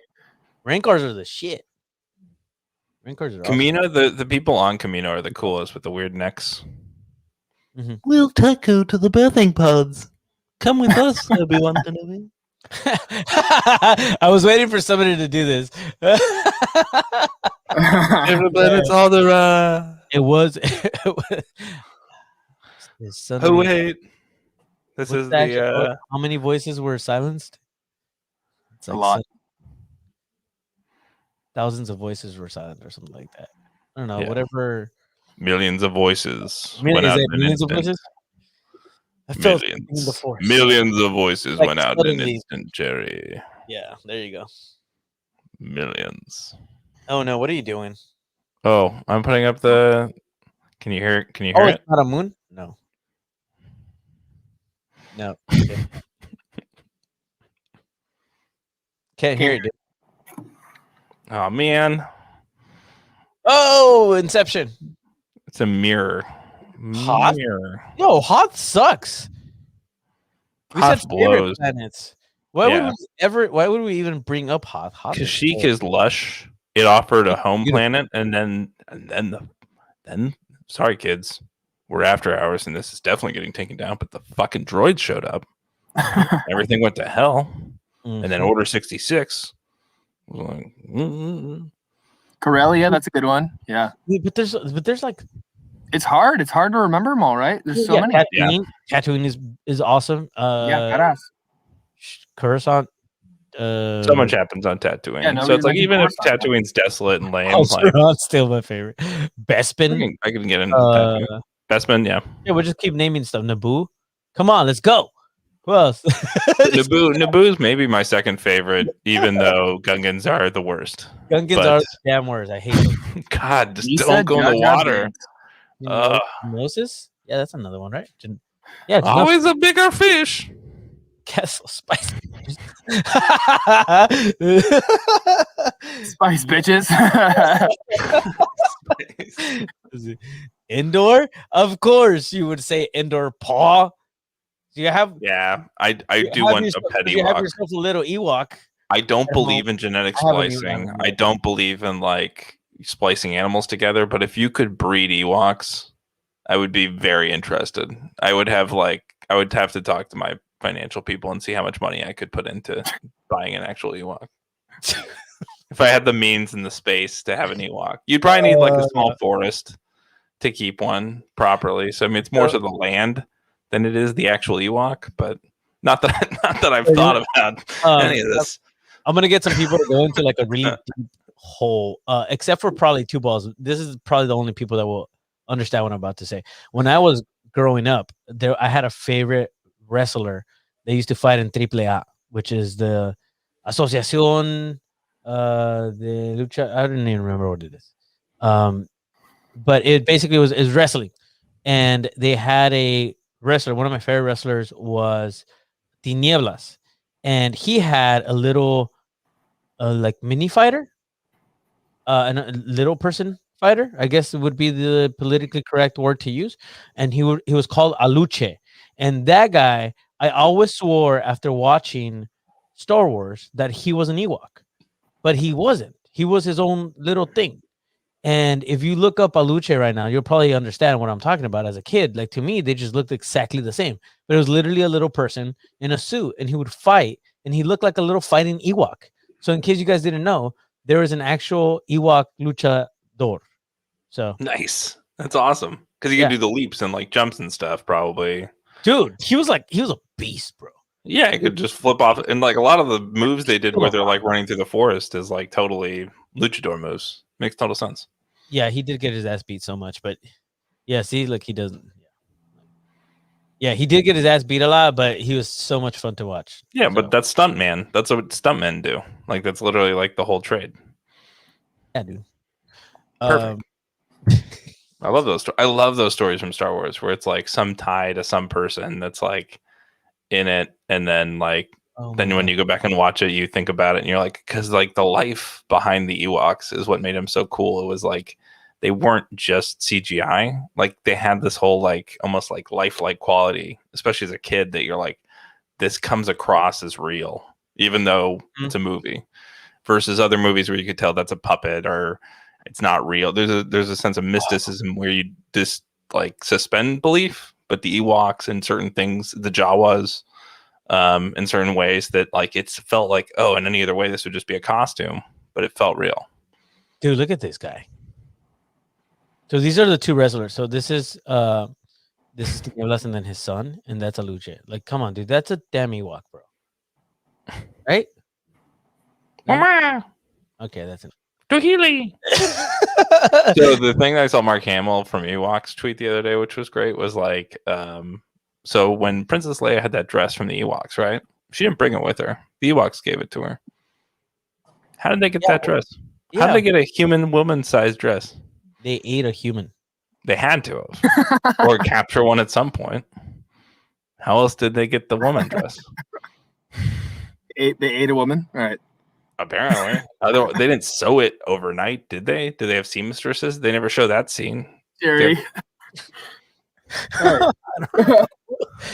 In my mind, Ewoks are badasses. I don't think that they. Oh yeah, they just totally ate her. Found a human woman, cooked her, ate her. Stringy. Wasn't really that great. They were kind of hesitating doing it again. That's why they let these ones live. Yeah, like it's probably not. We should probably not do that again. Yeah. Oh look, you look cute. We have a dress to give to somebody. Just turned out to work out, I guess. Going on a fish trip with the boys on Moncala. What? Moncala. Nice. That's what those fish people are. Mm-hmm. Yeah. I want one of those. Yeah. Great. Yeah. Me too. Dude, it's literally just a bunch of Star Wars nerds now that are here. It's so While we're here, while we're on the topic, thoughts on Last Jedi? That's a controversial topic in Star Wars lore. What do you think? SoCal native. Yeah. I thought it was good. Actually, San Diego native appearance. Character that is a lightning rod for criticism. Really? Rose Tico. Yeah, Taylor Marie Tran. Yeah. I didn't know she was from San Diego. She went to my high school. I did not know that. That's cool. We did musicals together, Steve. Oh, that's really cool. Yeah, it is very cool. It's actually really cool. Flexing. That's rad. I did not know that. Yeah, Steve, we've talked about this before, man. Drew has brought it. No, actually, bigger shout out. It's not within arm's reach, otherwise I'd show it. But Eileen, our director of merch, has an Etsy shop. Shout out Eileen. Yes. And it has a pin in it, which is called Rose Tico Deserve Better. And so I bought one of those to commemorate her and tried to make sure that we make sure we get one to her at some point. One of her best friends reached out, I think, and was like, we definitely need to get her this.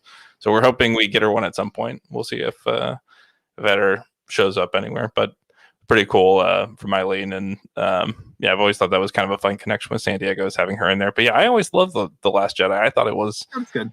Well done. I think that he took it in a certain direction. Yeah. The weirdest part was the rejection of it by the next movie that I had actually more of a problem with than the actual movie itself. You're like versus, yeah, it's like you could maybe accept half and move forward, but they almost like killed the whole like progression of like, hey, we made these choices, and you can right or wrong. Hey, I didn't like that choice, but then they're like, well, we're just gonna act like that choice wasn't made. That was almost weirder to me than anything Last Jedi did, which seemed almost logical in some ways. The progression of the characters didn't seem too forced in any direction. So that's where I think if anybody has an issue with it, it's like, let's talk out the character string, for Luke Skywalker. Should he be more badass and fun? That would be awesome. But he went through a lot of stuff early on, traumatic stuff. And then after a while, he killed his dad essentially. And then I don't know, save the galaxy. What else is there to do? I don't know. That's a lot of weight. So it makes some sense, but I think we can all agree though, they try to push too much into these movies. Like there was just too much. Oh yeah, it was on too much of a timeline. Yeah, the timeline was just same thing as 2020 for our club, right? Like it was like they were like, hey, we have a release date. Doesn't matter. We're gonna hit it because the season starts. To tie it back to the club, but that's how it felt, right? Like they had to hit these timeline. like release dates. I feel like everybody was like, "Hey, yeah, here we go." And what the fuck, Palpatine? Yeah, that was bad. Yeah. Like, why? Okay. That was bad. Why? It was so unnecessary. Force Ray, to be somehow connected to this. Like, it didn't feel. It was such a tired angle. You know, he died. Let him die. Well, here's a good question. Who that. would you take from the last three? What character would you take from the last three and make a spin-off? I have my character. Ooh, BB-8. Nice. The droids themselves win, but yeah. Drew, is that your actual answer, or you just fucking No, probably not. Yeah, not Rose, even though I do love Rose Tico. Come back to me. Can I give you mine? Yeah, please. Because I don't want you guys to take it. Do it.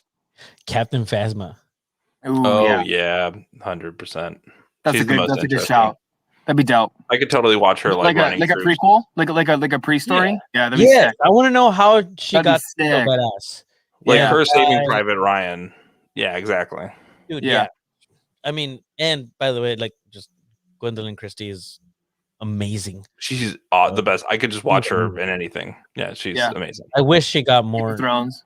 I feel like her story was just not at all what it should. They shot it when we saw. And then they just come on, when you saw that suit, you're like, yes, like someone put some thought into this. Yeah, it wasn't just like it was like another villain like Darth Maul, where he was on screen in the main movies, and then off screen they have a way better like character arc. But on screen they're like, this is the most badass, dope looking dude.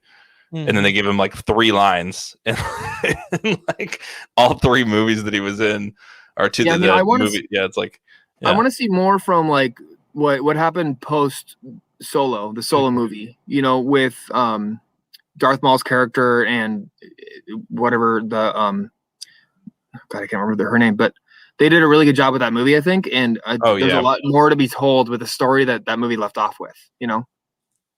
Yeah, I kind of felt bummed that they were like that kind of stuff. That's awesome. And then the whole Crimson Dawn story, like there's a lot to be told there. Yeah. What character are you talking about from Solo? The main girl, Kira? Yeah, Kira. Yeah, that's right. Yeah. Yeah, from Game of Thrones and yeah. Oh, Nick Duffy got it. Yeah, Kira. Yeah. Thank you. From the last 3 main tentpole movies. For me, I think it would be Oscar Isaac's character, probably Poe. Watching him in the Resistance. Well, you said BB-8. That would be the other one. Yeah, probably him in BB-8. Yeah, that would probably be it. He said one character, Drew, not 2. Sorry. I know, but like it would be them together. It'd be like Falcon Winter Soldier. BB-8's the Winter Soldier. He's killed a lot of people. He's got to atone for it.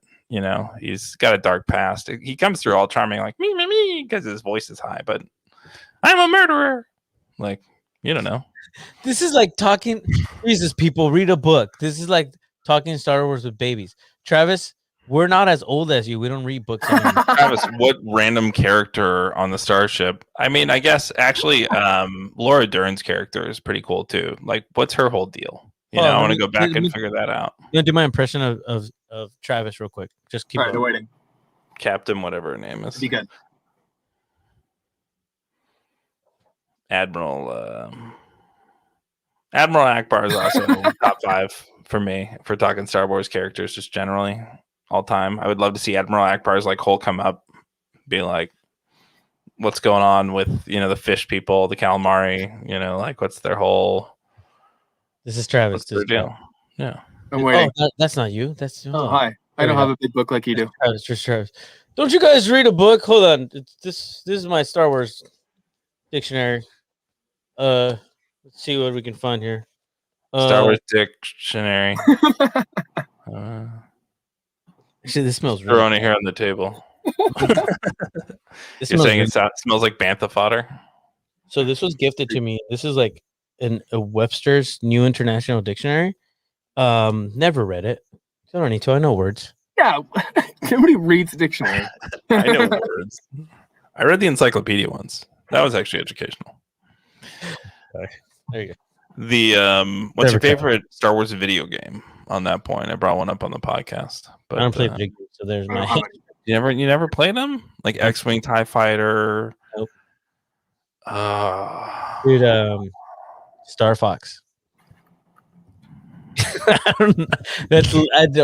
I played like literally only Knights of the Old Republic. I don't play video games. Yeah, I don't play. I used to. Yeah, Star Wars video games are all pretty high quality. Obviously, they like had really good visual teams and models and all that kind of stuff, so they could outport it to video games. But it's like for me, as someone, I've never been a huge gamer, but like I've definitely always played a ton of Star Wars video games. Even to this day, like what I do to relax is just go and shoot some droids on Kashyyyk, just to feel better about the Jedi Outcast? Wookiee Uprising. Battlefront? Yeah, Battlefront. Dark Forces? Original Battlefront, Lucas. Or Affy. It's Affy. For a Mhm. second, I thought it was Lucas. I don't know. It's These the glasses don't really work. They block all the light. There's some good video games apparently. There's a lot. Yeah, there's a ton. There's like so many Star Wars video games. Really? That's why it's like Oh, a whole nice. category in itself. Yeah. Kind of like the animation now. The animation's really growing with the Star Wars with now the Bad Batch. You got Bad Batch, you got Clone Wars, you got what was the other series? I'm like literally blanking on everything now. Slowly getting more sleep. Orange? There's a lot of news. The Boba Fett, the book of Fett. Yeah. Well, there's that, and then there was the Clone Wars. This Clone Wars series. Yeah. Wow, Travis just sent us a bunch of nerdy ass pictures. Wow. Wow, bro. You say nerdy ass pictures, and you got on this podcast wearing a helmet, Jerry. Yeah, doesn't mean we can't call our own people out. Wow, Yeah. these are like the Star Wars nerd version of private part pictures. Yeah, Oh, just wait, like showing Steve. off, just like putting on the table, like, hey, check this out. This is what I'm Yeah. working with. Yeah. This Steve. extended universe of novels over here. Just remember, you were late. All right. So enough of that talking. All right. I think I do love Tom's helmet he sent us to. Dude, I saw that. Yeah. Yeah. Do it again. My people. They say God makes them and they find each other. And here we are. We have found each other. Star Wars nerds. That we should totally have like a Star Wars themed night at a game. That would be amazing. That'd be Pretty fun. great. Oh, you know who does that? Only green and Soccer's- orange lightsabers. What's that? Yeah, the Are soccer. the Dodgers? Do you know who else What? does that? The The Padres? Soccers? Don't the Potters have a Star Wars night? Everybody does Star Wars night. So yeah, we should do a Star Wars night. Even if the club doesn't, locals should. We should. It just doesn't matter. Yeah, we'll pick a game. As long as it's not in August. When's usually like when Star Wars night? That'll be hot. That's just It's like yeah. May, right? Yeah. Goes to Star Wars night. Yeah, I've seen that. Yeah. That's usually so it's either that or you pick like a random night. But I think somewhere later in the year would be good when it's a little colder, just so that it's gonna be warm usually to wear all that stuff. If you're wearing anything fun. Yeah. Stuff to consider. This is welcome to a meeting of the locals. This is kind of what it's like. Hey, when should we do this? Let's have slight considerations. Then yeah. Run it by other people. There's usually a lot more voices. Then people go, Drew, you're wrong. I go, okay. I laugh because it's true. it's pretty much exactly how it plays. It's definitely true. All right. What genius idea, Paul? Ah! Genius That is idea. smart. That is smart. Genius. Could be Avengers week though. Oh, what? Have you guys seen that new trailer for all the new movies coming out for Marvel? Yeah. Where they do like a okay. recap. Oh, That was dude, amazing. thrills, bro. No. And it's like it's like the actual Godfather talking on top of that. Like, Yeah, Stanley. yeah, sorry, Stan Lee. For those of you, I feel like everybody knows who I'm talking about. It was No, like I'm just Stan- making sure anybody who Stan hasn't seen it Lee is- even. If they haven't so good. So good. So good. it's amazing. All right, guys, we're gonna call it a night. Thank you guys for hanging out.